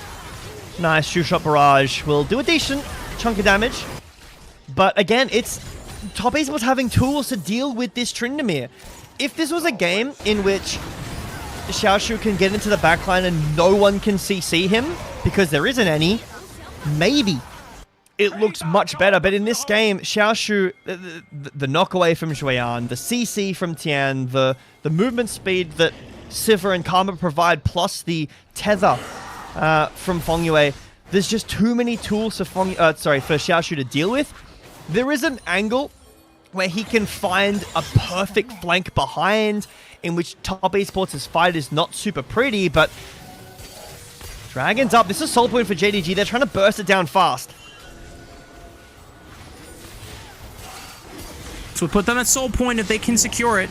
Vampire looking for a flank. There is a good control ward right behind that red buff brush. They should know that this is in the works. Tien flashes into Vampire's grasp, gets caught up by the Pop Blossom. JackeyLove is there as well, but they protect the peel for him so well that this Sivir still survives to be able to pump out the damage with the Ricochet blades. And one after another, they fall like dominoes. Top esports completely wiped out in the river. JDG aced, and top esports are ready to put themselves a match point. I think that's it. It's 5 up. Xueyan doesn't have Baron, but everybody else does. The death timers are fairly short. Sivir doesn't quite have enough damage, I think, to fully end the game. Looks like top esports are now diverting themselves to some other areas of the map, but a really disconnected fight from JDG. Yes, they get the dragon, and because the game continues, that is a good thing, but Vampire's ult, it doesn't really get a whole lot. Junja hiding. Xiaoshu killed so quickly. Gala left by himself. Very disconnected from JDG, and they fall apart at the seams here. Yes, you get the dragon. Great smite steal here, or secure, I should say, from Junja. But Vampire hits JackeyLove, who spell shields the second hit. Honkyu goes way too far forward. Xiaoshu gets actually one-shot with ult up. Again, he's so squishy that he can't even press ult fast enough. And then everyone from JDG splits up and all die instantly. Xueyan was down 1,500 gold, and he is doing so much damage to the carries of JDG. The tether. Oh no, and Xiaoshu's pulled in. I mean, he has to pop the Undying Rage first. He'll try to at least exchange a 1-for-1. Yeah, he got Fengyue at the end, but at what cost? Decent amount of gold goes into Xiaoshu's pockets, but top esports still very, very far ahead with an 8,000 staggering gold advantage. All Honkyu can do is just get some gold back into his own pockets, but I feel like JDG have lost the plot, and it's a little too late for them to come back in this game now that top esports have a firm grasp on being able to push into JDG's base. Yep, Paranoia in mid. It's the flash out of Xueyan. There's enough distance. Vampire will be able to connect with the Pop Blossom of the extended range for the Proto Belt, but Cream can at least try and get a decent chunk into Junja's health bar there. But time is well spent, at least from top esports, being able to siege that top inhibitor's turret. They're not given enough time to break open that lane even further. Tien was forced to recall to make sure that Honkyu wasn't getting any more. And at the very least, JDG cut down the gold deficit from 8k to under 7,000, but still, they have a long ways to go, and they have to survive and get in position for an Infernal Soul, because that is the one thing that JDG can use to pretty much springboard them back into an even state against top esports. Yep. Great catch onto Xiaoshu. love the way that Top Esports are dealing with this problem, because he's still, like, he does so much damage. Look at how quickly he kills Spongaway. 3 autos? 4 autos? 4 autos is enough to completely 100-0 the support. And maybe you say it should be fewer than that. He had a massive lead, and maybe you're right, but in a 1v1, Xiaoshu still kills everybody. But Top Esports are dealing with him first. They go top. Let's kill Xiaoshu. He's going to fight us. He'll die to our CC. He can't get away. A little bit of an overstep in the mid lane from Zhuyan, but siege damage has already been done. Like you said, it does even up the gold a little bit, but Top Esports still in a good position to push more towers, get gold on the actual important member, which is Jackie Love, who just picked up a full GA before he has 100% crit. Because Jackie Love knows if he dies at this point in the game, Top Esports' damage does take a significant blow. Zhuyan and Cream have done enough in terms of completing items on their own, so that Jackie Love doesn't need to be too afraid of that, but still doesn't want to die at all. 50 seconds on this dragon. JDG would love to be able to get this. There is a possibility with the ridiculous amount of wards in bot lane and bot jungle. That's kind of comical, to be honest, that JDG give this dragon up and just say, okay, we're convinced you can't end the game just yet. But again, that's an issue because you're giving more time for Jackie Love to get items. And then we approach Jin Air Green Wings late game territory of Sivir builds. And in a world where role quests allow AD carries to now build up to 7 items instead of just the normal 6. Sheesh. That is a late game that JDG do not want to face, even if it does give themselves more time. And as you called out, JDG are just going to have to concede position on this Infernal Dragon, allowing Top Esports to secure their overall second dragon of the game, preventing Soul Point from being within JDG's grasp for another 5 minutes. Baron is going to spawn in the next 3 seconds. And as you pointed out, Jackie Love still the primary target that JDG would love to headhunt, but with the GA on top of it, that 700 gold bounty is not going to come for free. It is going to be a heavy price that they will have to pay. And at this point, with how well Top Esports are attacking Xiaoshu beforehand and protecting Jackie Love in these fights and coordinating around the threats that Jindong Gaming have, it seems it's going to be too much that JDG can handle. I mean, decent vision for JDG in the top side jungle, but Top Esports play really well. They push in mid, they push in top, they walk in together as a unit, sweep out all the vision. That Phaelite will help quite a lot, the JDG just put down. But once these wards around Baron get swept out, which is probably going to happen right now, there is a sneaky one on the top left there. So that ward will stay. That's going to do a lot for JDG, but Paranoia just forced. Well, that's a major tool that is just expended practically for free. Between Worlds, major chunk onto Hongq, and Jackie Love with a ricochet blade finds Hongq escaping in the backline, and Xiaoshu looks for a flank, but he's in the middle of 4, and he cannot close the distance onto anybody. The Undying Rage just gets him dead in the same result anyway. Top Esports deal with the Tryndamere, deal with the Paranoia, and just like that, JDG's best trump cards are already gone. 4-man Pop Blossom from Vampire, but it's a little too late when Top Esports already have an 8,000 gold advantage. It's way on. It's gonna throw up the thumbs up emote. Yeah, good try, not good enough. Top Esports moving on to match point here in our upper semifinal. And that feels like the only ult Vampire has really hit this game so far, as he's got rage, but it is not undying. Xiaoshu just cannot get anything done, no matter the gold lead, no matter the position he's in. Top Esports just play it too well, and Top Esports alleviate the worries about their early game. They deal with the only issue in that top lane gold lead. And Jackie Love gets a massive lead on this Sivir and transitions that into an early late game Sivir.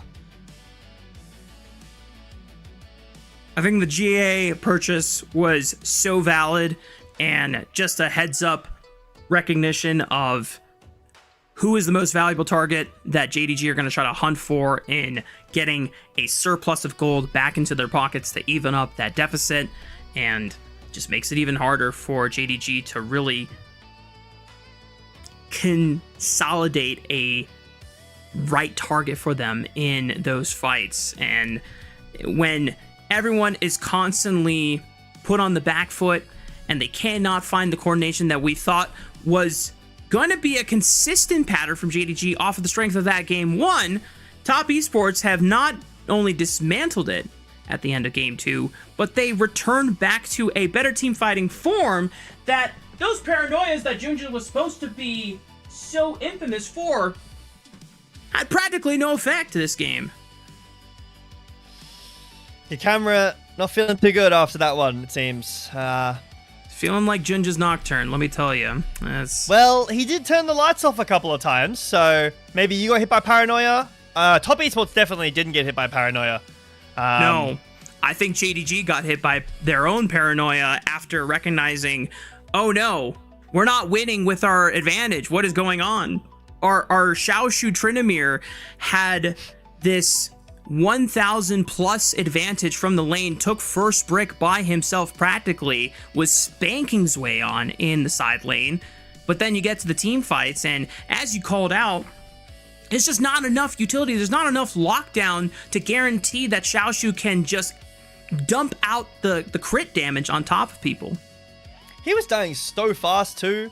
One of those dragon fights, he had ult up. I don't think he was CC'd when he died, and I'm sure he was spamming R as fast as he can, and he died anyway. I think Jackie Love had a ridiculous game on the Sivir. Good lane. Relatively no issues. There's a bit of a dip there. Most of that came from Xiaoshu specifically in the gold lead. And there were some concerns that, or maybe JDG gets Soul. That is pretty scary. Xiaoshu does a lot of damage. Maybe he can get onto the backline and kill Jackie Love. No. Never an option. Top Esports played so well around this threat. And Junja and Hongkyu felt really unlike themselves in this game, Rafa. We're talking about the synergy, and Hongkyu's on a control mage, on something that scales up as well. We've seen his Victor, even in the last series, look really good. But, what is this? 1 in 10 between the two of them? Mm-hmm. Yeah, it's not a good look, especially when it didn't seem like Junja was, outside of the level 1 Raptor invade, tried to pull Hongkyu away from resources that often to look for advantages that would benefit Junja over Hongkyu. But it just seems like, once again, the timers that JDG were taking to fight were off the back of securing Dragon and then saying, okay, let's force the fight here after anyway. And I think there's one fight that you called out where Junja right here goes way too deep onto Jackie Love, and his flash is not safe enough that he goes down anyway, and Xiaoshu just completely left alone to try and make this assassination happen, where he, relative to the rest of the map, is the strongest character at this point in the game. After that, Jackie Love eclipses him in gold, he eclipses him in damage being dealt out per minute, and Xiaoshu is still strong, but he's not overwhelmingly strong. And JDG just burned that window. They burned that opportunity where Xiaoshu could have really swung the game open into a massive snowball, and they missed it. And it's, I have to be honest, it's frustrating because you can see the concept that JDG has with these fights that they're looking for, but the execution is just falling flat. The defensive paranoia is something you don't want to see too often. No. If you're on the Nocturne team, but utilized here. And another, this one was my favorite one.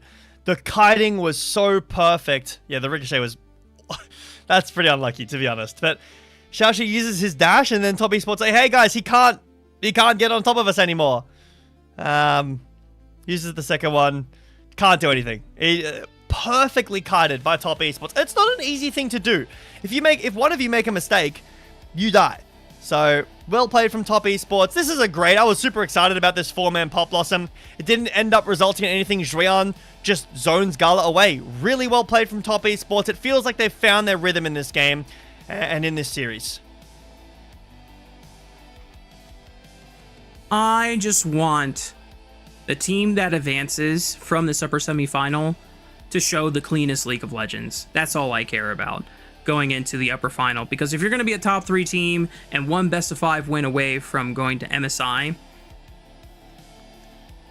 LPL right now has their names on the line when it comes to defending international championship status.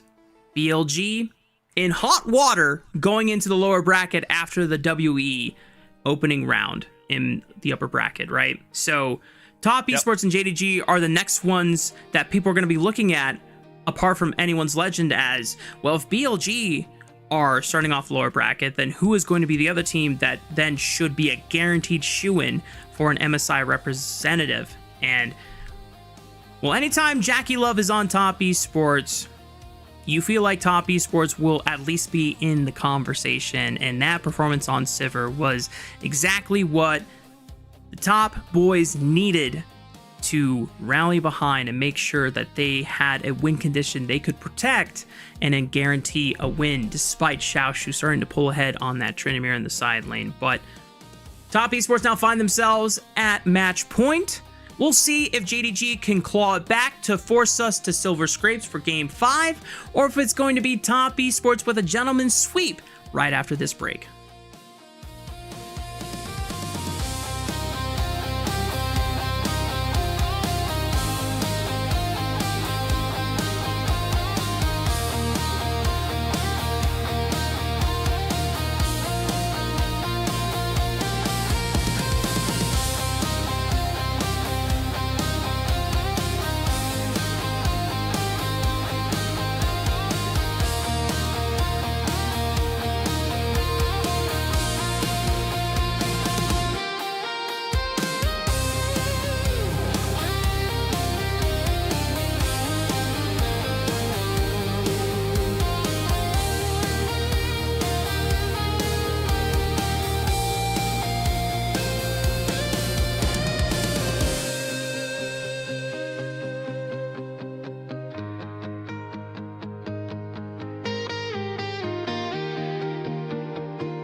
Welcome back, y'all. We're getting ready for game number 4 between Jindong Gaming and Top Esports. Top Esports currently on match point, 1 game win away from punching their way to the upper finals. It would guarantee themselves in top 3 and would put themselves at least 1 best of 5 win away. Why do you turn off when we go back to live?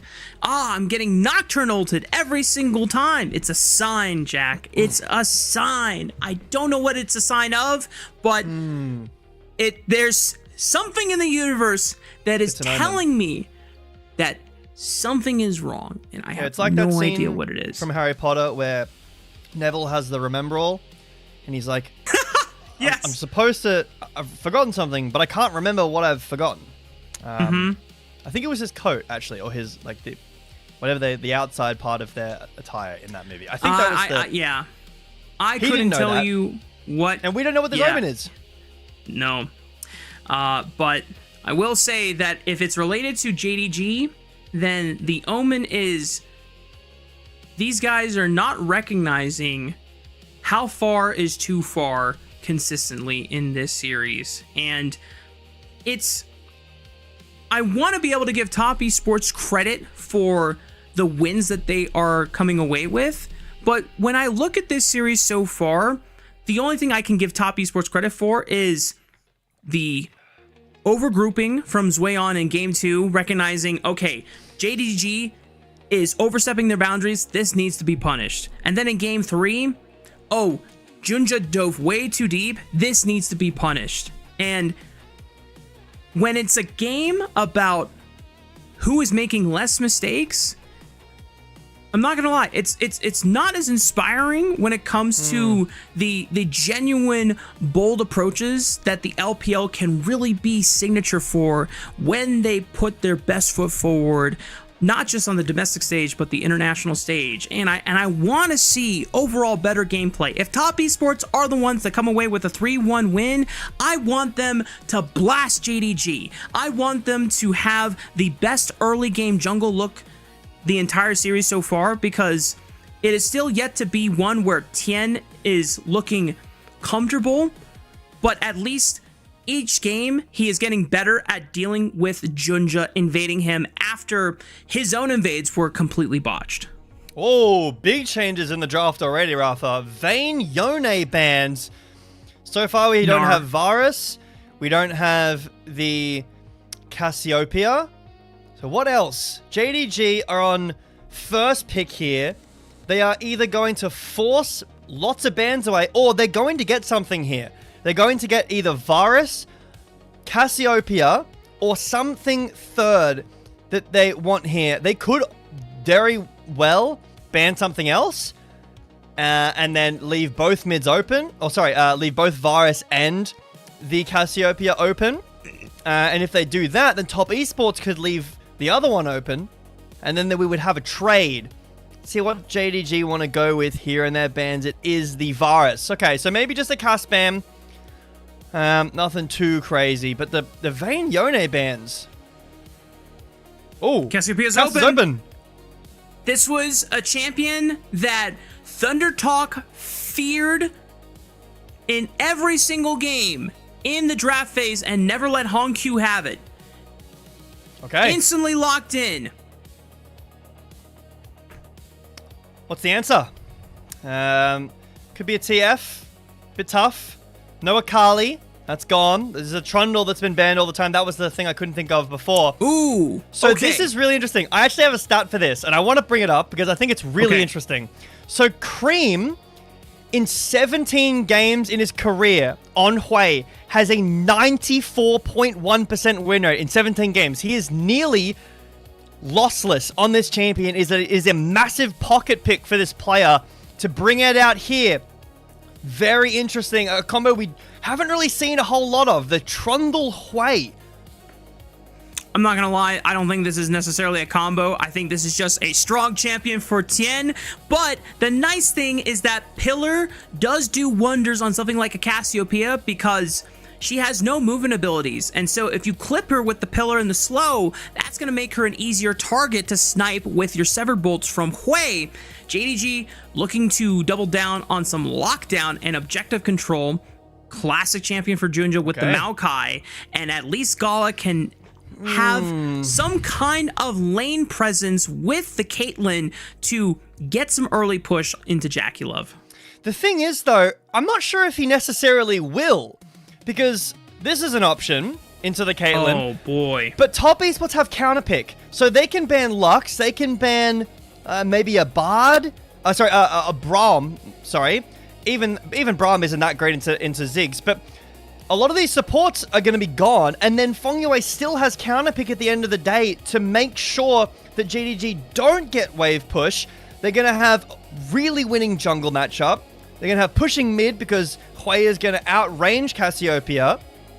See where these bans go. It's going to be the Elise. I would imagine Lux does follow. That would make sense, but Nico's gone. Bard's gone. Seraphine's gone. Karma's gone. What are you pairing with this Caitlyn?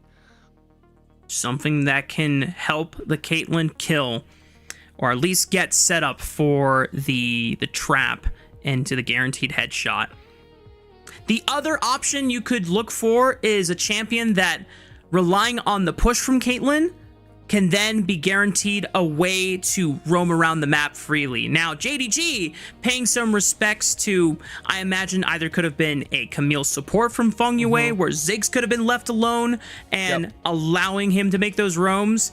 Not sure if Zwayon would have piloted the Camille himself. It would have been. Fengyue's been playing it in solo queue. He's been playing some Camille support in solo queue. Some Camille support. So imagine it could be that support ban.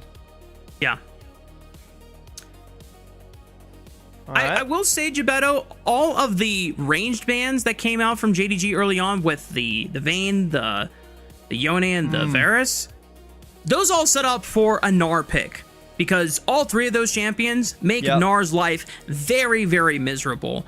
But I'm surprised that there was other things that they had to prioritize first, and it wasn't even banned. So now JDG, because they do not know what Zwayon's top lane pick is going to be, they have the option to just try and go for Gnar and hope that it's in the safest spot as possible to blind it. All right, well, you see the support. I was expecting top esports to save the support for counterpick. Just going to be the Renekton blind. So instead of taking the Gnar, they want to take the Renekton away. Fine. I think that if top esports want to go a ranged top laner, they can. Tristana's still up. We've been seeing a little bit of that. If they want to go the Gnar, that's fine too. You can also just go towards an Ornn. That's perfectly fine in this comp. JDG, where are you going with this support? It's going to be something that doesn't instantly die to Trundle, doesn't get completely destroyed by the range advantage that top esports have, and something that can allow Caitlyn to get through. This would be absurd if this gets locked in. Okay, the Nami, I guess makes sense. Kind of fits the role. Ooh, that's interesting. Okay, yes. All right, I'm down with this. If you land a Dark Binding, there is no way that you escape the trap from being set off by Gala. Yep. That Dark Binding, especially when it's maxed, is a 3-second route. You are donezo. If you get picked off by one of those from Fog of War, and if you don't have Cleanse, you don't flash it immediately before it tags you, bye-bye. You are going to the fountain. Yep, just the Gnar that we were talking about. Makes a ton of sense. But yeah, the Morgana does fit the role I was kind of talking about, where it is okay into the range from Hui Ziggs. It's not the, you have one ability that has a ton of range, but still it's good into that. It's really good into Alistar because his combo is face up. It's charging directly at you, so he's going to guarantee get hit by that if he's not in the minion wave. And it's great into Trundle. If you can, spell shield the pillar, if you can root him when he's running at you in a straight line, very, very nice. It is a mechanical champion, though. It's like the value of this pick comes down to execution. How well can Vampire play around his catch? JDG have so much CC that if anybody is hit by anything, they will die. Maokai CC plus ult, Caitlyn traps, Morgana CC. Top esports have a lot of range with this Trundle, and that can kind of fall away because they don't have a lot of engage. They've basically got Alistar and Pillar. So top esports are looking for skirmishes, small, 2v2s are trying to look and run you down, look for invades. JDG want to be playing together. They want to root somebody, look for a front-to-back fight, and take you down. Objective setup is so powerful for JDG, but it does mean that you gotta be there first in the river to set up. Lay down your saplings, lay down your Yordle the cupcake traps, right? From Caitlyn. Set up the trap line is basically what I'm trying to get at. And if any target walks over a Caitlyn W, if they get tagged by a sapling, it can set up into a guaranteed dark binding where if you don't have flash or cleanse, you are donezo. You're done for. And for JDG, I hope for their sake, this is a return to at least a holistic and consistent concept with this composition that they drafted, and they can follow through. And I don't think we've necessarily been upset with the draft that either team has put out so far.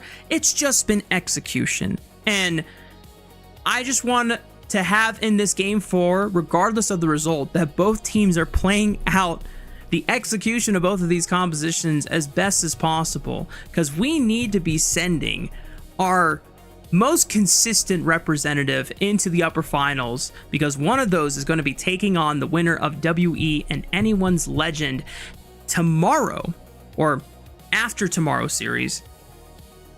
And then winner of that, they're going to MSI guaranteed. Yep. One of these teams getting a chance at that with MSI on the line. And I will say that the last game was the cleanest, the closest early game we've seen. The early jungle invade was a little bit awkward, but neither team got a massive advantage early. It did, however, end up breaking down through the mid game, and Top Esports really pulled away.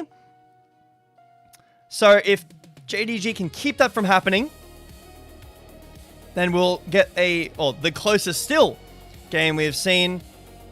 Hopefully we'll be getting onto the Rift soon. Hopefully Gala didn't pick any illegal skins / rune combinations. I think the reason why we have a pause is towards the end, it seems like champions were being swapped around in time, and we might have to remake the draft. What is going on? How many pro games have you guys played? Come on. You guys got to swap in time. I remember when I competed in a different game as a MOBA, that always stressed me out, the swapping. And sometimes your teammates troll you when they're like, I'm not swapping. You're playing this matchup. And it's just, I've never played this character in my life. I don't know how this matchup goes at all. It can be funny, but also fairly scary. It's good that these guys can remake, though. I hope that if there is an issue, or if there was an issue, that it gets sorted out. Because you don't want a team in a matchup this important going into a game with suboptimal whatever. The wrong runes, the wrong champion. Because that's not, we're talking about sending the best team to MSI or to finals. That's not an indication of that. So hopefully this delay is sorted out again pretty shortly. And because otherwise we'll have to start talking about Lord of the Rings again. And I mean, I'm happy with that, but I don't know how much everyone else is. There's bound to be enough Lord of the Rings fans in the chat that we could at least entertain some of them. Those fans. However, I don't know if everyone else is on board for just a Lord of the Rings podcast. Now, if you want a Lord of the Rings podcast, I know the actors for Pippin and Merry do one. I can't remember what the name is, but they've been doing it for quite a long time. And you know what the most baller thing about their podcast, Jack, is that they frequently talk about League of Legends, and they even came to the World Finals in 2022 in San Francisco, the best one! And hosted part of their podcast there. That's it was sick. the coolest thing ever. They're making, I don't know if it's a new show or a new movie, and they're bringing back some of the old cast. Yeah, Search for Gollum. I believe that is what they're doing. I've just started reading it, actually. It's It's long. It's a lot of description, but it's good writing. I've been enjoying it a lot. I remember watching it when I was super young, and looking back now, would never encourage a like 5-year-old or 6 or however old I was at the time to watch it. But my dad was like, "This is the best. You need to watch it," and I was obsessed with it. It never gave me nightmares or anything. I loved it. I love 2 things. I loved the Battle of Helm's Deep and anything involving Shelob. I don't know why I liked the Shelob part, because I don't like I guess I'm impartial. I was about to say, it's like, are you an Elise enjoyer too? Like, but if you don't like spiders, what made you? I don't know. Like Shelob as a character? I guess out of spiders and snakes, I would pick spiders because I really hate snakes. So out of Elise and Cassiopeia, I guess I would have to choose Elise. But Cassiopeia's design, abilities, are very cool. But Battle of Helm's Deep is amazing. I saw someone in chat just then say that they've never watched it. Watch it. Go watch it. Watch this first. Maybe after the break before MSI, then watch all of them. They're excellent. Take a look at this draft. Oh my goodness! Does a champion malfunction in the draft really take this long to resolve? That is unfortunate. What's happening? I've asked someone else this before. But what in your opinion is the worst? Pause. Is it a bathroom break? Is it a spilled drink? Is it a what do you think is the worst one? Well, okay, worse in because it's going to take a long time, or worse because this is such a dumb it's unforgivable. issue? Yeah, that one. Unforgivable? Well, it's like, it's dumb. Like, why are you... Come on, guys. Oh, when you load into the game with, like, wrong runes or something, or like, oh, wait, I should have... Like, this is kind of on that borderline of this is a dumb reason to remake the game when you... Now, if it wasn't the player's fault that they didn't swap the champions in time, bug, totally fine. It's like, dang, that's frustrating, but it's not their fault. But obviously, we don't know whether it was player inflicted cause or a bug by the game and out of their hands. But I don't know if I necessarily get frustrated when they spilled water.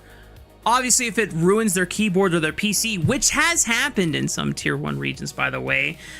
There was a moment in LCS when I think someone spilled it, and then it leaked down into the computer, and it just fried the desktop. Wow. And we were just like, oh my gosh, so they have to swap out the entire PC. Well... Camera work? Looks like we're going. Looks like that was resolved. We get no explanation. We don't need it. Come up with the explanation on yourself. Let's go. Tabe exchanging the fist bumps with Poppy. We will now finally get a chance to see how this story resolves. Is it a Top Esports 3-1 sweep over JDG, continuing to make good on their consistent team fighting and punishing JDG for overextensions, or do we see this composition come to fruition in power?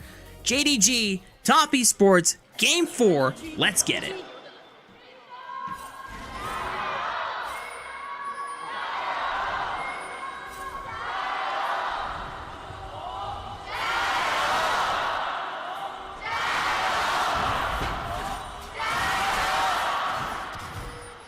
Now, Rafa, I know I'm new here. I know this is my first year on the LPL. But I do know about the whole Top Esports at International, thing. Is that ever in your mind when talking about which team we're sending? It's definitely always going to be in the comment section. I'll let you know that. I don't even have to think it. Whoa! Vampire was trying to look for, I'm assuming, a flash Q, but maybe the timing of the Q flash, unfortunately, it doesn't work quite like that where you Q and then flash and it transfers the direction? It still just travels from where you originally casted while flashing. I'm hoping that's a mistake, like an input mistake, and not a, oh, I didn't know that my champion doesn't do that, because that's a host of issues and lack of experience, because you probably should know that it does that as a player picking it in a match like this. But anyway, jungle is starting on opposite sides. Was a Raptors ward, so JDG know where top esports are starting. However, Trundle tax inbound. You have to pay the tax. Looks like the tax is going to be a gank. Love this look from Tien. 3-camp gank from blue side into attacking Hongq. And the immediate pillar forces the flash out of Hongq's snake. So that's going to alleviate some pressure and allow Cream to get some guaranteed priority. We're 0 for 3 on Dark Bindings that we've seen on screen. So keep count. But 0 for 4. Okay. We hit the Q though. We hit Gala's Q. That's good. Any more? Any more Qs? Vampire, you want to increase? No. Okay. We're losing a bit of confidence in the Q game. But yeah, Trundle tax. He walks in. You have to pay the tax. Leave the area. Sometimes it costs you your flash. Sometimes it costs you your life. This time, Hongq playing a bit too far forward. Smart pathing from Tien. He knew the Raptors ward was there. Hongq was playing towards the top side of the map so that he wouldn't get ganked. But still, the pillar slow from Trundle early game is pretty scary. Ginger on the crab. Thinks about maybe going for a bot lane look and instead will go for a base. So both junglers 0 for 5. Both junglers pick up a scuttle crab and take a reset.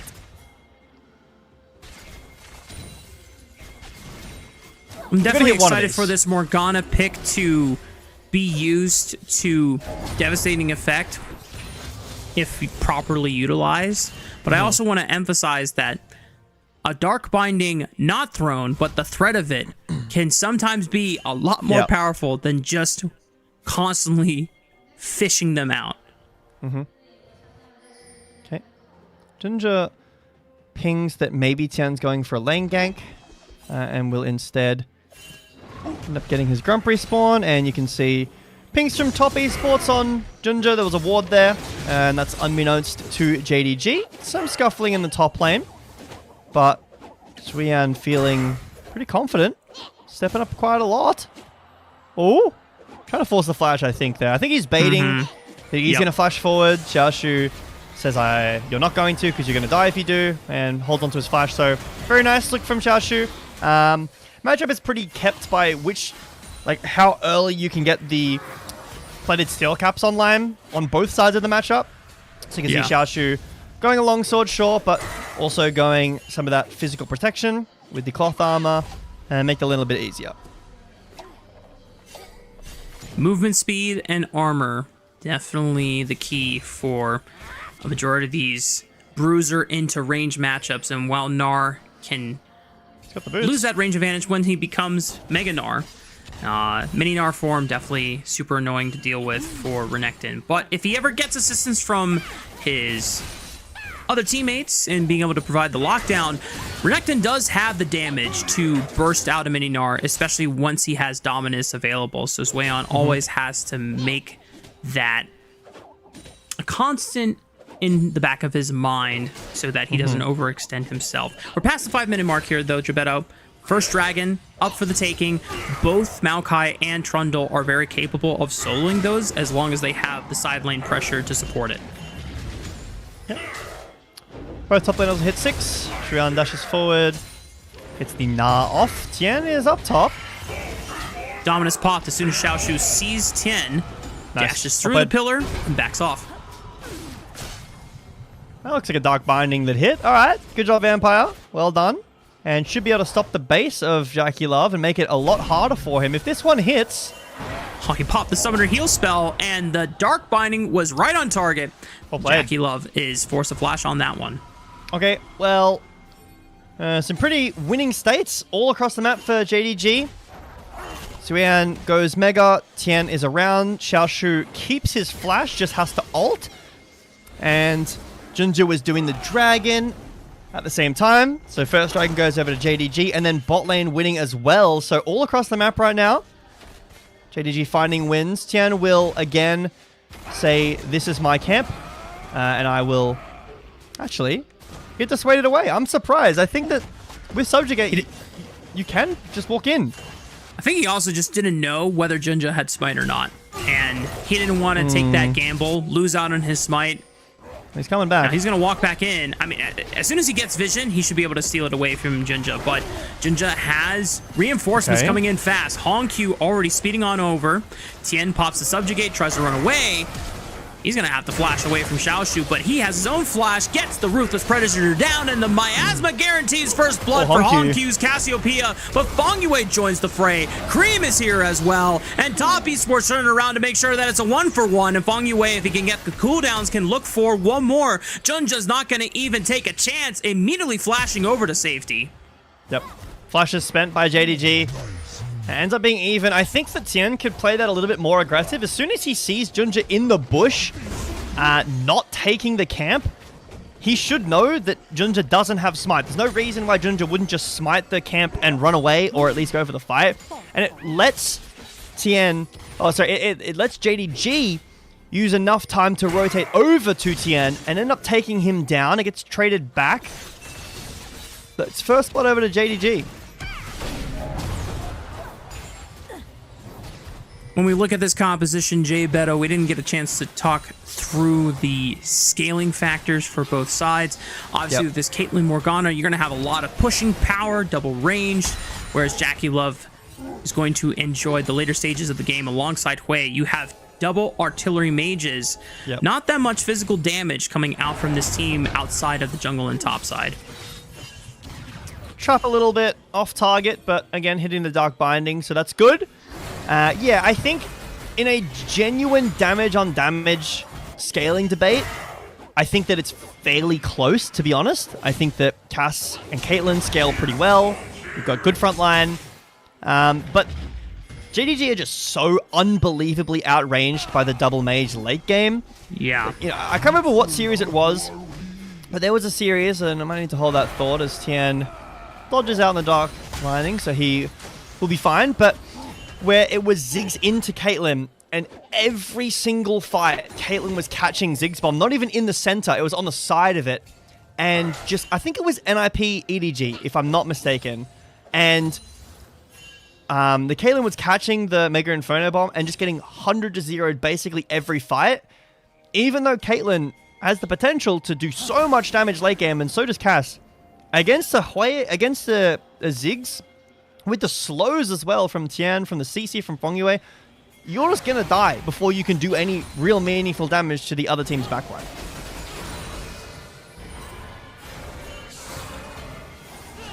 It was the answer into Cassiopeia. Early Hui lock-in, and the Ziggs can provide a second artillery mage on top of it as well. So JDG, despite the scaling advantages that you talked about,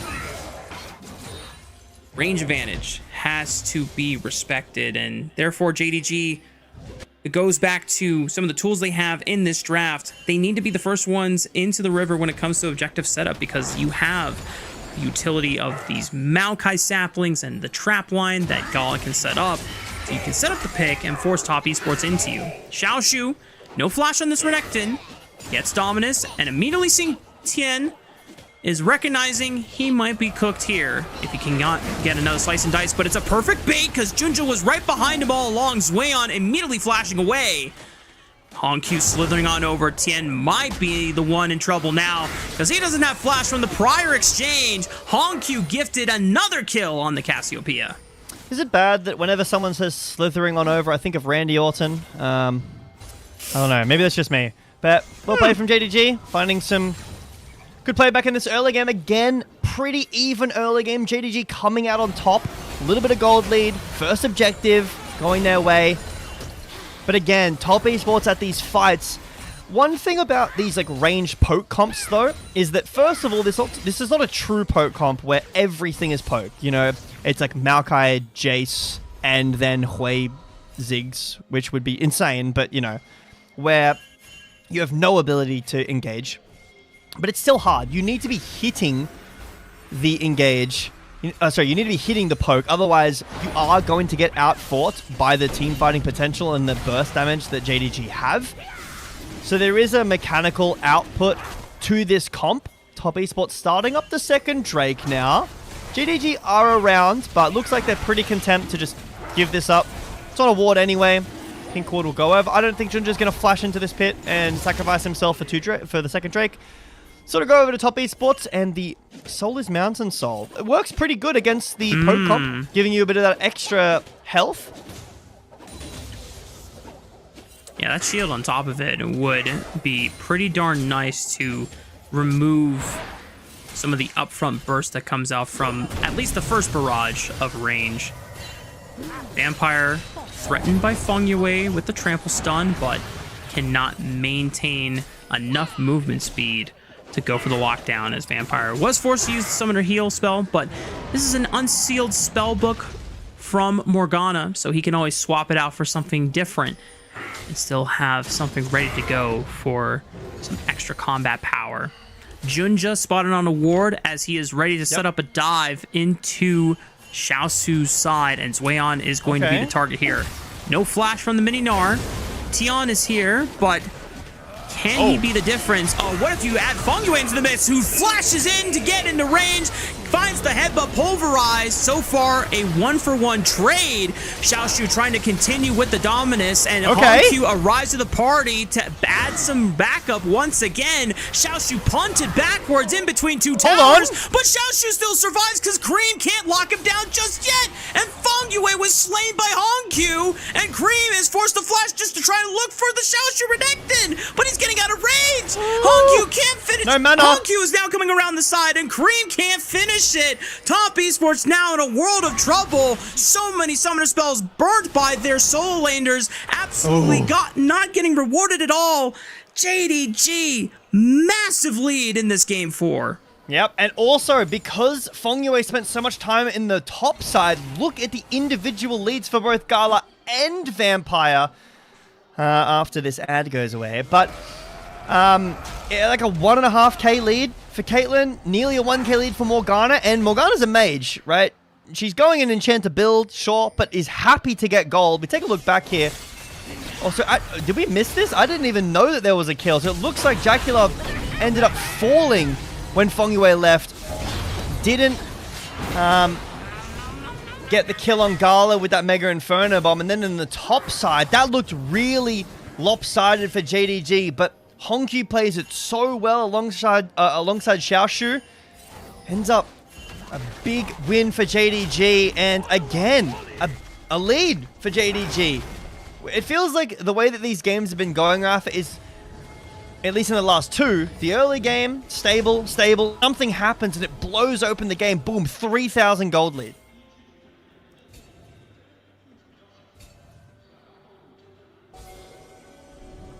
I feel like we're seeing, once again, a story of who is making less mistakes. I will give JDG credit that they're the ones that forced the dive, and Top Esports are trying to answer in response, but then JDG doubled down appropriately, showing members as Top Esports starts to show more and more. It's almost like a card game where you play one part of your hand, then the opponent plays another as a response, and you're like, but I have a counter trap card. And Top Esports, well, this is our response to it. And then JDG always, at least for this game 4, is managing to find one more better response on top of it. And the last part of the execution from Top Esports just falling short in being able to find anything for at least they're wary here. Xiaoshu, no flash on this Renekton, should be a clean kill from Top Esports. Excellent work. Spiraling Despair finishing them off, and Rift Herald at least will be traded on the top side of the map. Yep, good macro from both teams. JDG have the priority around the top side, so they get the Herald. Top Esports go for the play on the other side, and pretty clean dive onto Xiaoshu. Good base cancels from Hongq as well, so bit of a lead for Cream. And honestly, outside of the bot lane, not a massive lead anywhere. 400 for Xiaoshu. Yeah, it's nice. 500 for Junja. That's pretty unimpactful. 400 for Cream. Doesn't really make that big of a difference on the game. But Gala being up 1.2k, Vampire having access to this Shirelias earlier than Fungoy gets his support item online, means that in 20 seconds, this Dragon is very favored for JDG if Caitlyn's there. Remember, Caitlyn comps are very kept by being, like, the need to be there first. Set up a trap line, have priority, and Morgana's the same. If you can fish for bindings in the river, hidden in brushes where the enemy has no vision, it's great. If you're walking in blind as a Morgana, not as impactful. That's why the objective setups need to be so good for JDG, because it is all about using that fog of war to your advantage, and top esports forcing their way into it, but they can't expend that range advantage if they don't know where their targets are going to be. Dragon secured for JDG. Swayon doing the best that he can to exert some pressure on the top side of the map, but not going to be really the most convincing for top esports as they shore up some of the deficit from 3,000 to 2,000. Swayon will zone away Xiaoshu in this top side. So again, the macro of this game is not bad. JDG get the Drake. Top esports on the top side getting the tower, denying golden XP away from Xiaoshu.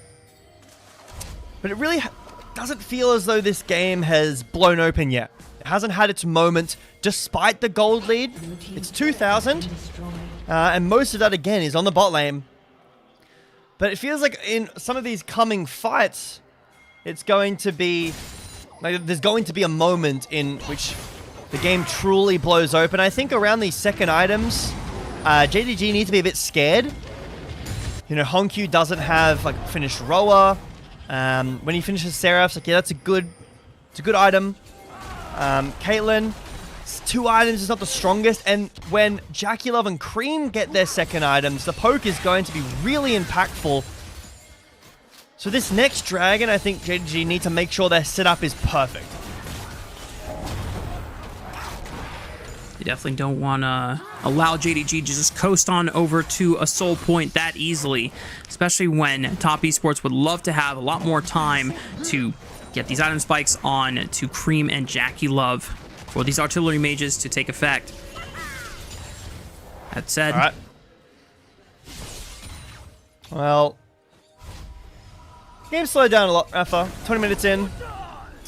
I think that as the series progresses, double Horizon focus finish. I mean, a lot of vision, I guess, and they have a lot of range. That makes sense. But yeah, as this series progresses, it's not surprising to see it slow down. Both these teams have been incredibly aggressive throughout the early games, respectively, especially in their wins. You know, JDG was super aggressive in Game 1. Top Esports found some aggression in that Game 3.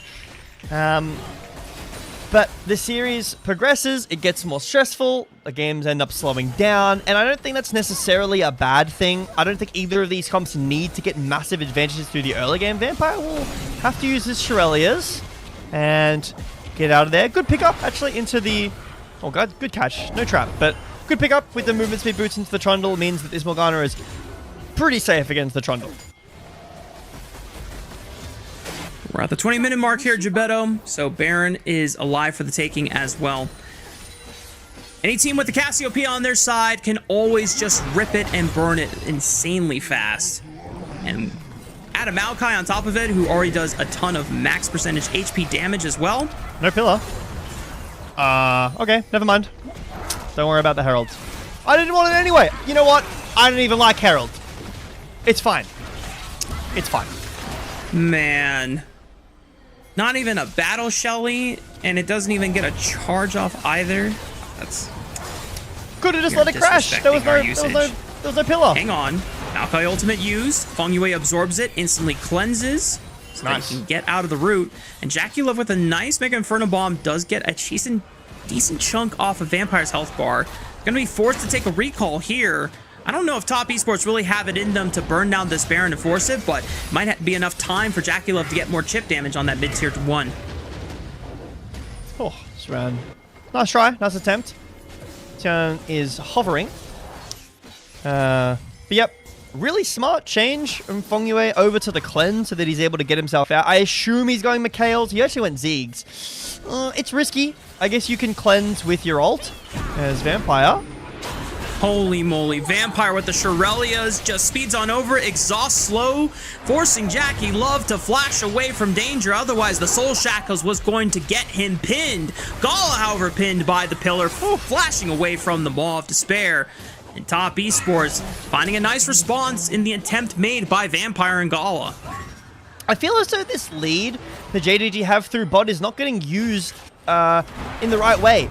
They're always left by themselves. Gala is kind of getting punished. It's only resulting in, you know, ghost use, flash use, etc. He has to play back, but the lead is lessening. It was like 1.2, 1.3, and yes, Ziggs does tower damage.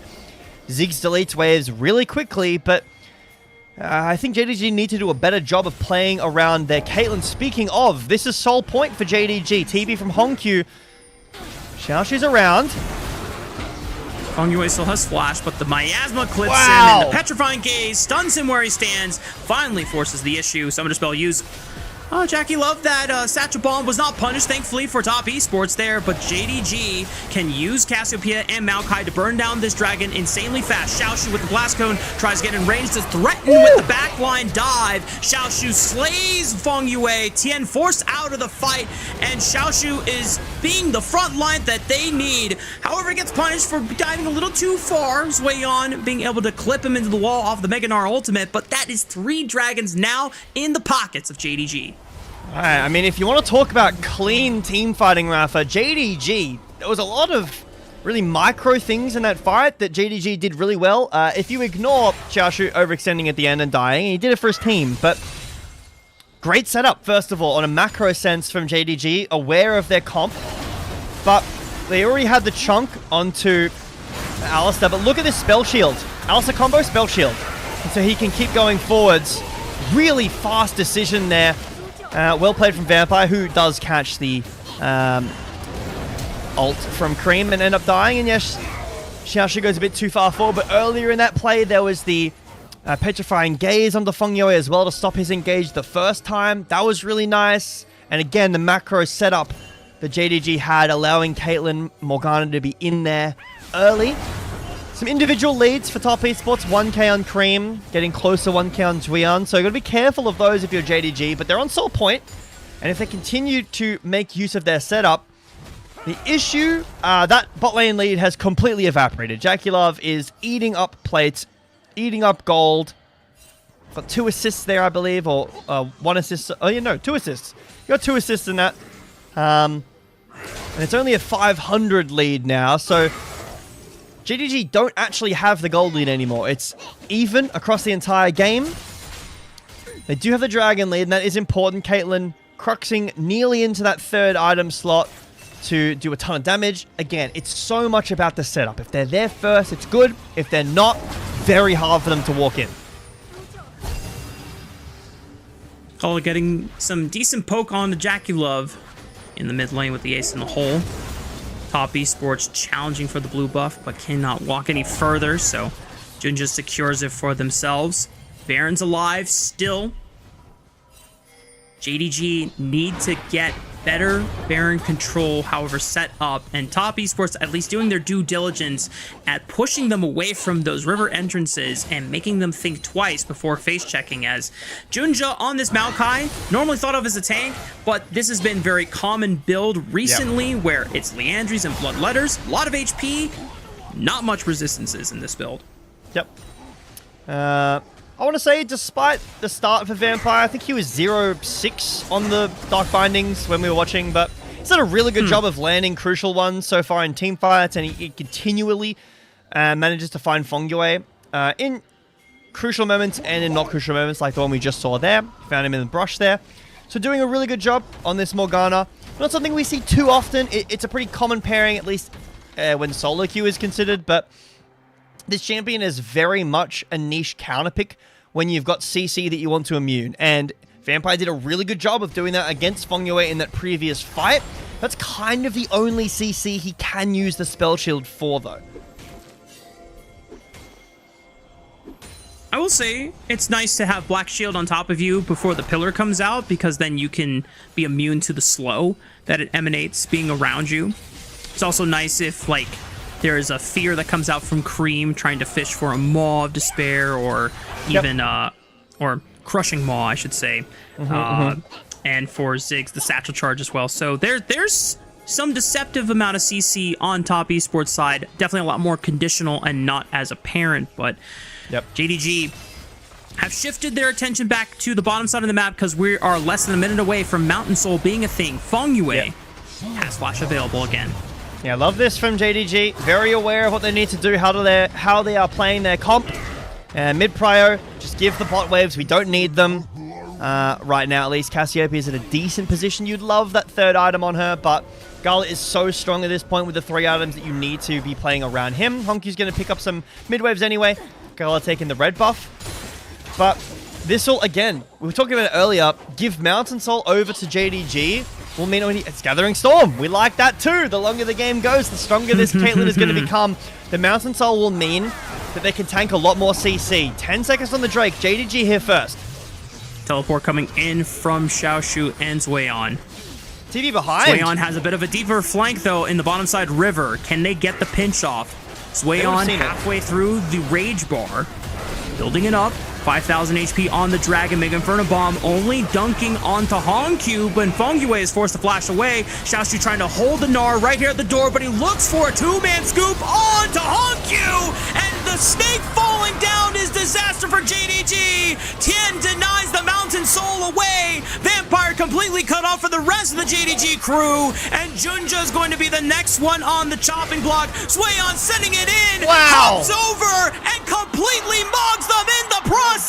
Top Esports wipes them in the Dragon Pit, and it finds an ace at 28 minutes. And the crowd erupts. They know Baron is on the table. They denied Soul a beautiful TP from Swayon. We're talking about how important the setup for JDG is with this comp, and the setup is great. But the second this TP comes through, the setup is ruined. You see Gala squish. JDG want to go forwards. The Petrifying Gaze is good, but Honkyu Gala takes so much damage from the poke from Jackie Love and Cream, who never get touched. Swayon a beautiful ult to seal the deal in this fight. Xiaoshu can only do so much to prevent Swayon from getting involved, and anytime Mega Gnar is in a pit, you have to fear for your life, and Honkyu taking so much damage off of the poke that you were describing. It's just an easy layup for Swayon to be able to accomplish there. And that pretty much eradicates the advantage that JDG had built up over the course of this game and the objective setup they were trying to go for with the power of their composition. Now it's Baron buff on the side of top esports, and anytime you have a Ziggs, oh, these turrets are not long for this world. And you can see the crowd holding their breath as the Ignatius Grass comes out, holding their breath, but they're aware that top esports are in the winning position, denying Soul, getting Baron. It's match point right here, Rafa. Going to the upper finals if top esports can make this Baron play work. The trap line from Gala is good. It's hard to push into a comp like this. But like you said, Jackie Love on this Ziggs is going to delete these towers if given the opportunity. We'll see how well JDG can try and defend their base from being undermined by the power of top esports' Baron buff Siege. You have Swayon putting pressure through the bottom lane, but as soon as you leave Jackie Love to his devices, he gets these empowered auto attacks using the Ziggs passive, and then boom, Satchel Charge blows up the inhibitor tower, and the base has been breaking by top esports. JDG now having to make do with super minions gonna be pouring into the mid lane. Yep. So we got a minute on this Baron as well. So with the tempo that top esports have with the priority, they're able to get some invades going on. Even potentially look for this top tower. You see Feng Yue's base. He has Spellbook TP if he needs to join the fight at any time. And he will use that. Not wait for JDG to make an aggressive move. He'll instead TP back and make the aggressive move himself. So heat not yet off. We could be looking at another tower, maybe even 2. Could be this inhibitor. JackeyLove eats these up. Petrifying Gaze used preemptively by Honkyu just to get a chunk onto JackeyLove's health bar. Feng Yue Hello? pops the ulti. Mega Inferno Bomb is massive. And Xiaoshu cannot join the fray. Junja caught on the wrong side of the wall, forced to flash over. He's run out of mana. And Top Esports now have an all-access pass to continue laying open the siege onto JDG's base. They will allow Super Minions to pour through the top lane as well as the mid lane, since now both inhibitors are gone. Swayon quickly demolishing the turret on the bottom side. It is just pretty much Nexus turrets that separate Top Esports from an upper finals appearance. Teleport comes in from Xiaoshu looking for the deepest flank. Swayon is gonna find it first, and Xiaoshu immediately is forced away because Feng Yue is hunting for him. Kareem finds the Croc and immediately sends him packing home. Yep. I mean, it looks like a failed play, but it did pull Top Esports away from what was feeling like the end of the game there. Morgana is so bad in a position like that. When there are 3 super waves coming in, she literally cannot play the game at all. So Xiaoshu puts the game on the line. TP's into the back, goes very deep, but allows his team to survive.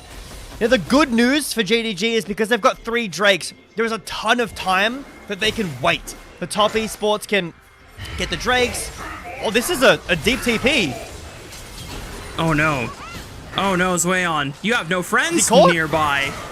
He has the teleport shield. He's able to at least survive for now, but the rest of JDG are hot on the trails. A lot of damage from JackeyLove's Mega Inferno Bomb, but Swayon is just a tiny mini Gnar. They cannot save him. 4 on 5. JDG have the numbers advantage. Top Esports have to be extremely careful. They do not want to chuck away this advantage when they've already done so much work in breaking open the base in JDG's stead.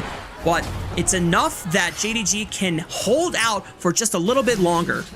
Yep, and that is an open Nexus. Do not want to run into a BLG position. Top Esports will put themselves on Soul Point as well. A small mistake from Shueyan, but it actually ends up getting both Nexus turrets and allows Top Esports to get the Drake, which it was already rightfully theirs until these super minions are taken. Now, Top Esports is a Baron in 1 minute. I think the super minions will still be going by that time, but I don't think there will be exactly enough time for the Baron to be up and then Top Esports to be able to end instantly. But they can come back, take the next inhibitor, take the next set of inhibitors, and then try to end on that. JDG find themselves in a very, very stressful position. Their backs are against the wall. Looking at also taking a visit to the lower bracket where they might inevitably run into BLG a lot earlier than they might have expected to.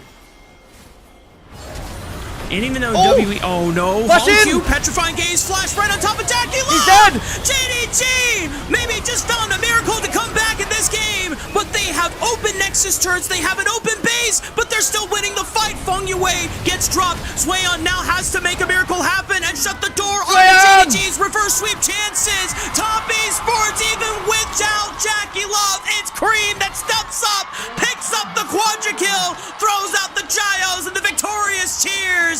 Top Esports deny Game 5 from JDG and are 1 series away from MSI. Feng Yue's cheering, but Swayon cold. He just smirks. He rubs his hands together. He did so much in that series and in that game. A really good look. This is what you like to see. Some healthy rivalry between 2 teams that are so exciting to watch, Rafa. Honkyu flashes in for the engage. Ziggs takes just too long to die. There was a beautiful binding over the wall, blind, I think, that hit Shueyan on the nut to stop him from getting in, but he ends up getting in regardless, takes down Gala, and Top Esports go on towards the upper finals, take down JDG 3-1, and make this head-to-head in this year 5-5. Ooh. Woo! He had a chokehold on that team, and ooh, JackeyLove even pointing out the logo as well. just reminding the fans at home and the rest of LPL who is on the stage and the legacy that they carry behind them when it comes to domestic performance. Now, international, different story. But one step at a time. One step at a time to rewriting that narrative and rebuilding the confidence in being able to make us proud when it comes to representing LPL on the international stage. Top Esports now find themselves in the winner's bracket. JDG officially knocked down to the lower bracket. So now, Top Esports await the winner of Anyone's Legend and WE. Definitely not a matchup you would expect to be in the upper bracket after the first round, but obviously this LPL playoffs for Split 2 has been quite the roller coaster and by far the most insane in terms of results. But JDG, like you highlighted and foreboded for them, they're going to have to run into BLG at some point, and it could be one that is still a series earlier for MSI implications. Beating out BLG just gets you to the series that would actually make you viable for that finish. This also means that our two first stand representatives, at minimum, one of them will not be attending MSI. They both cannot make it now. They are both in the lower bracket. So we will be sending a different set of two teams to MSI. Potentially two completely different teams, but that's for another cast to talk about. Right now, Top Esports feeling on top of the world. You can see how much it meant to those players in the player cams, how much it meant to the fans as well. Maybe game one, a lot of JDG chants, but the longer the series went on, especially in that pre-game for the third game, or just as the game started, the crowd chants were really loud. A lot of Top Esports fans in the crowd, happy to see Top Esports doing well, and they did well. Now, Rafa, you were talking a lot about how you feel about sending teams to MSI based on clean performances. How did you feel about that game? Because I thought Top Esports and JDG both showed good stuff macro-wise, team fight-wise in that game 4. And Top Esports, it looked like they kind of ran JDG around. Early game, definitely more favored to JDG. I think a lot of the advantages that Xiaoshu was finding and trying to leverage for JDG to play off of, they got Hongq involved a lot for the early kills. I think JDG recognized that in the prior series, Hongq was so massive against ThunderTalk that they were trying out different methods of how can we get gold into Hongq's pockets? How can we make him a formidable carry that is just beyond bonkers to deal with in the late game? And this Cassiopeia was one that was banned by ThunderTalk in every single game of their series, and it was one that Top Esports, at least both of these teams, were fearing of giving over. It was first picked for them. Hongq got 2-3 kills early on, and it seemed like JDG were going to run away with it with the early game lead. But Swayon on this Gnar was the big turnaround, was the big X factor, finding that TP flank into the pit, and it just forced JDG in a mode of panic where they didn't have the tools necessary to keep Swayon out, and they weren't burning the dragon nearly fast enough to then be able to deal with the fact that Swayon is about to go mega and just annihilate your star carry. Yep. Cream also gets another win on his pocket pick Hui. 17 games before with like a 94% win rate, I think I said. Now it's 18 games, another win for him. And I think for me, it's a Swayon player of the series. He played unbelievable throughout this series. The Sion game was great. This game was great in particular. He looked comfortable. And from a player who is so new in the league, taking over such big shoes from 369, has continued to just evolve as a player as his time in Top Esports continues. I think that Jace game might be a little tough because obviously counter pick matchup, Xiaoshu was having such a major advantage and over him. But I think you could convince me by saying, well, if Swayon only dropped one death to Xiaoshu in lane, then that means it could have been much worse. But he gave pretty much what was the minimum amount of gold that he was able to part with, which was a full turret. I don't know. I don't sound like a very convincing lawyer if I'm defending the case for Swayon, a player of the series, but this Gnar performance and the Sion performance were enough that it's in the contention. But I'm trying to go through the rest of the series and remind myself of who else is potentially viable for... I think Jakulov had a couple of good games. I think Feng Yue had some, but it was a kind of quiet series compared to what I think we were talking about in the pregame. And Tian as well. He did his job, but I really think Joanne had a really impactful performance. And going up against the other top laners in the top, the top 4, Bin and Flandre, I think you need to have performances like that if you want to have a chance of making it to MSI, if you want to have a chance of winning this split. Let me take a look at the drafts. I need to remind myself who played what in every game. Could it be Cream? Could it be Cream? The Rise game in game 1 was not it. Well, but was that Cream's fault? Was that Cream's fault though? That Akali was good. The Aurora was good. Yeah, it could be Cream. Because the Akali, even though he didn't get player of the game, the Akali was still a very, very potent threat. The Aurora was a potent threat. I guess when I'm looking at all of this, it's the last 3 wins. He was just consistently being a significant source of damage, I guess is where I'm getting at. But I really do think that Swayon was 2 out of the 3 big difference makers there for the team. And just unfortunately, JDG had a Tryndamere counter pick set up so that Swayon didn't really get to play the game in terms of laning phase. And when you're a Jace, you don't necessarily make big plays in the team fights. You're just there for damage. You're there for trying to add to the poke. He got solo killed, but he was living that lane. It could have been so much worse, like you said earlier. And then in team fights, he was one-shotting people, did so much damage, was a big part of the denying Xiaoshu access in with his E and melee form. I am being a lawyer now a little bit. I think Cream had great performances. I think that Jakulov has an argument there too. At the end of the day, Top Esports played a good series. It started off a little bit rough, game 1 and game 2. But they pulled it together. And I think game 3 and game 4 specifically, they looked like a completely different team. They fully woke up. Their drafting was great.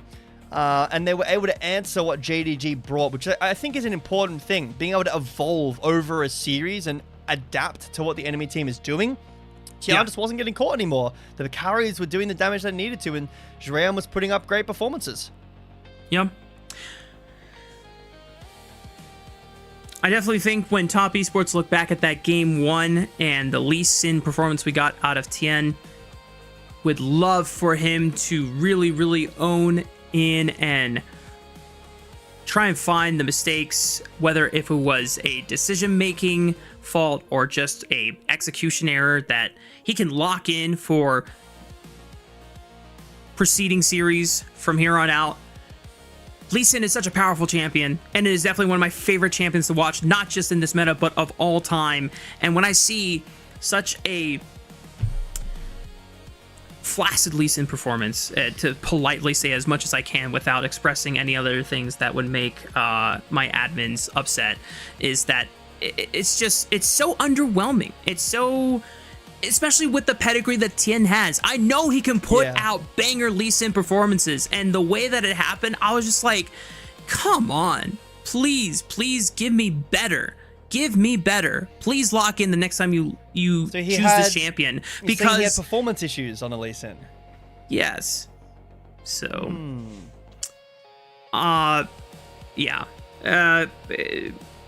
but lessons learned, right? And thankfully, it's here in the upper bracket, and it was early on in the series so that you can adapt and, like you said, evolve throughout and be able to recalibrate and course correct for, okay, what is working today? Because obviously, not every day is going to be the same, even though we would wish that our best teams here in the LPL could play consistently to a T the majority of the time.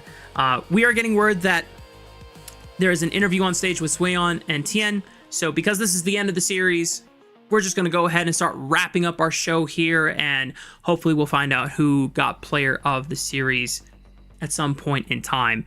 We're going to take a look at the bracket now that it is finally updated.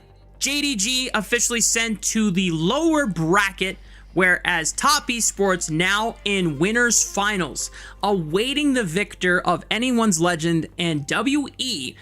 A matchup that no one was really expecting for the second round of the upper bracket, but here in LPL, anything is possible. And for JDG, like Gebetto mentioned and highlighted, one of our 2 first stand representatives will not be able to make a repeat representation for MSI. Yep. Also, this is a bit funny, but if AL beat WE and BLG beat EDG, then we get the BLG WE rematch pretty quickly, which is hilarious. We'll have to see how that matchup goes, but yep, a couple of spanners thrown into the works of this playoffs already. Specifically the WE win, and now JDG and BLG being in the lower bracket meeting potentially in the next round of the lower quarterfinals. Top Esports await the victor of AL and WE, which will be in a couple of days, I believe, in the upper semi-finals, or the upper finals, however you want to think about it. And that is going to be an exciting match. I think that either team, for what we've seen from WE, I think that's an exciting match. AL put on a great performance against EDG, so I think that AL could look really good against that too, but it's LPL Playoff Split 2 in 2026. Anything can happen. Anything can happen. You're just going to have to come and watch. Gotta be tuning in every single day, as we are going to be covering the rest of playoffs, of course. And you never know what's going to happen. Anyone's Legend and WE going to be happening same time tomorrow, or trying to think what would it be? Not 24 hours from now, but we started like 20 hours. Yeah, 20 hours from now, we will have Anyone's Legend taking on WE, and we'll see if WE can continue that insane run, or if Tarzan and the rest of the Pandas are going to send them back to the lower bracket where a lot of people were expecting them to be at the very beginning of playoffs. But that concludes our coverage for today of LPL. It was a doozy. Congratulations to Top Esports for being the victor and finding themselves in upper finals. It's going to be a while before we see them again here on the stream. June 7th is when they will take place for upper finals, and then the winner of that gets to be our first grand finalist and our first MSI representative at South Korea later in June/July. But before we close out, thank you very much to our Elite Coffee supporters, Aaron, Soup, and Mung. Their pledged financial contributions help level up the broadcast and give back to the cast and crew who strive to give you an English LPL product every single day. So, on behalf of myself, Rafa, and Gebetto, and our wonderful producer Shivam, and the rest of the LPL English staff and crew, thank you so much for tuning in. See you all tomorrow night.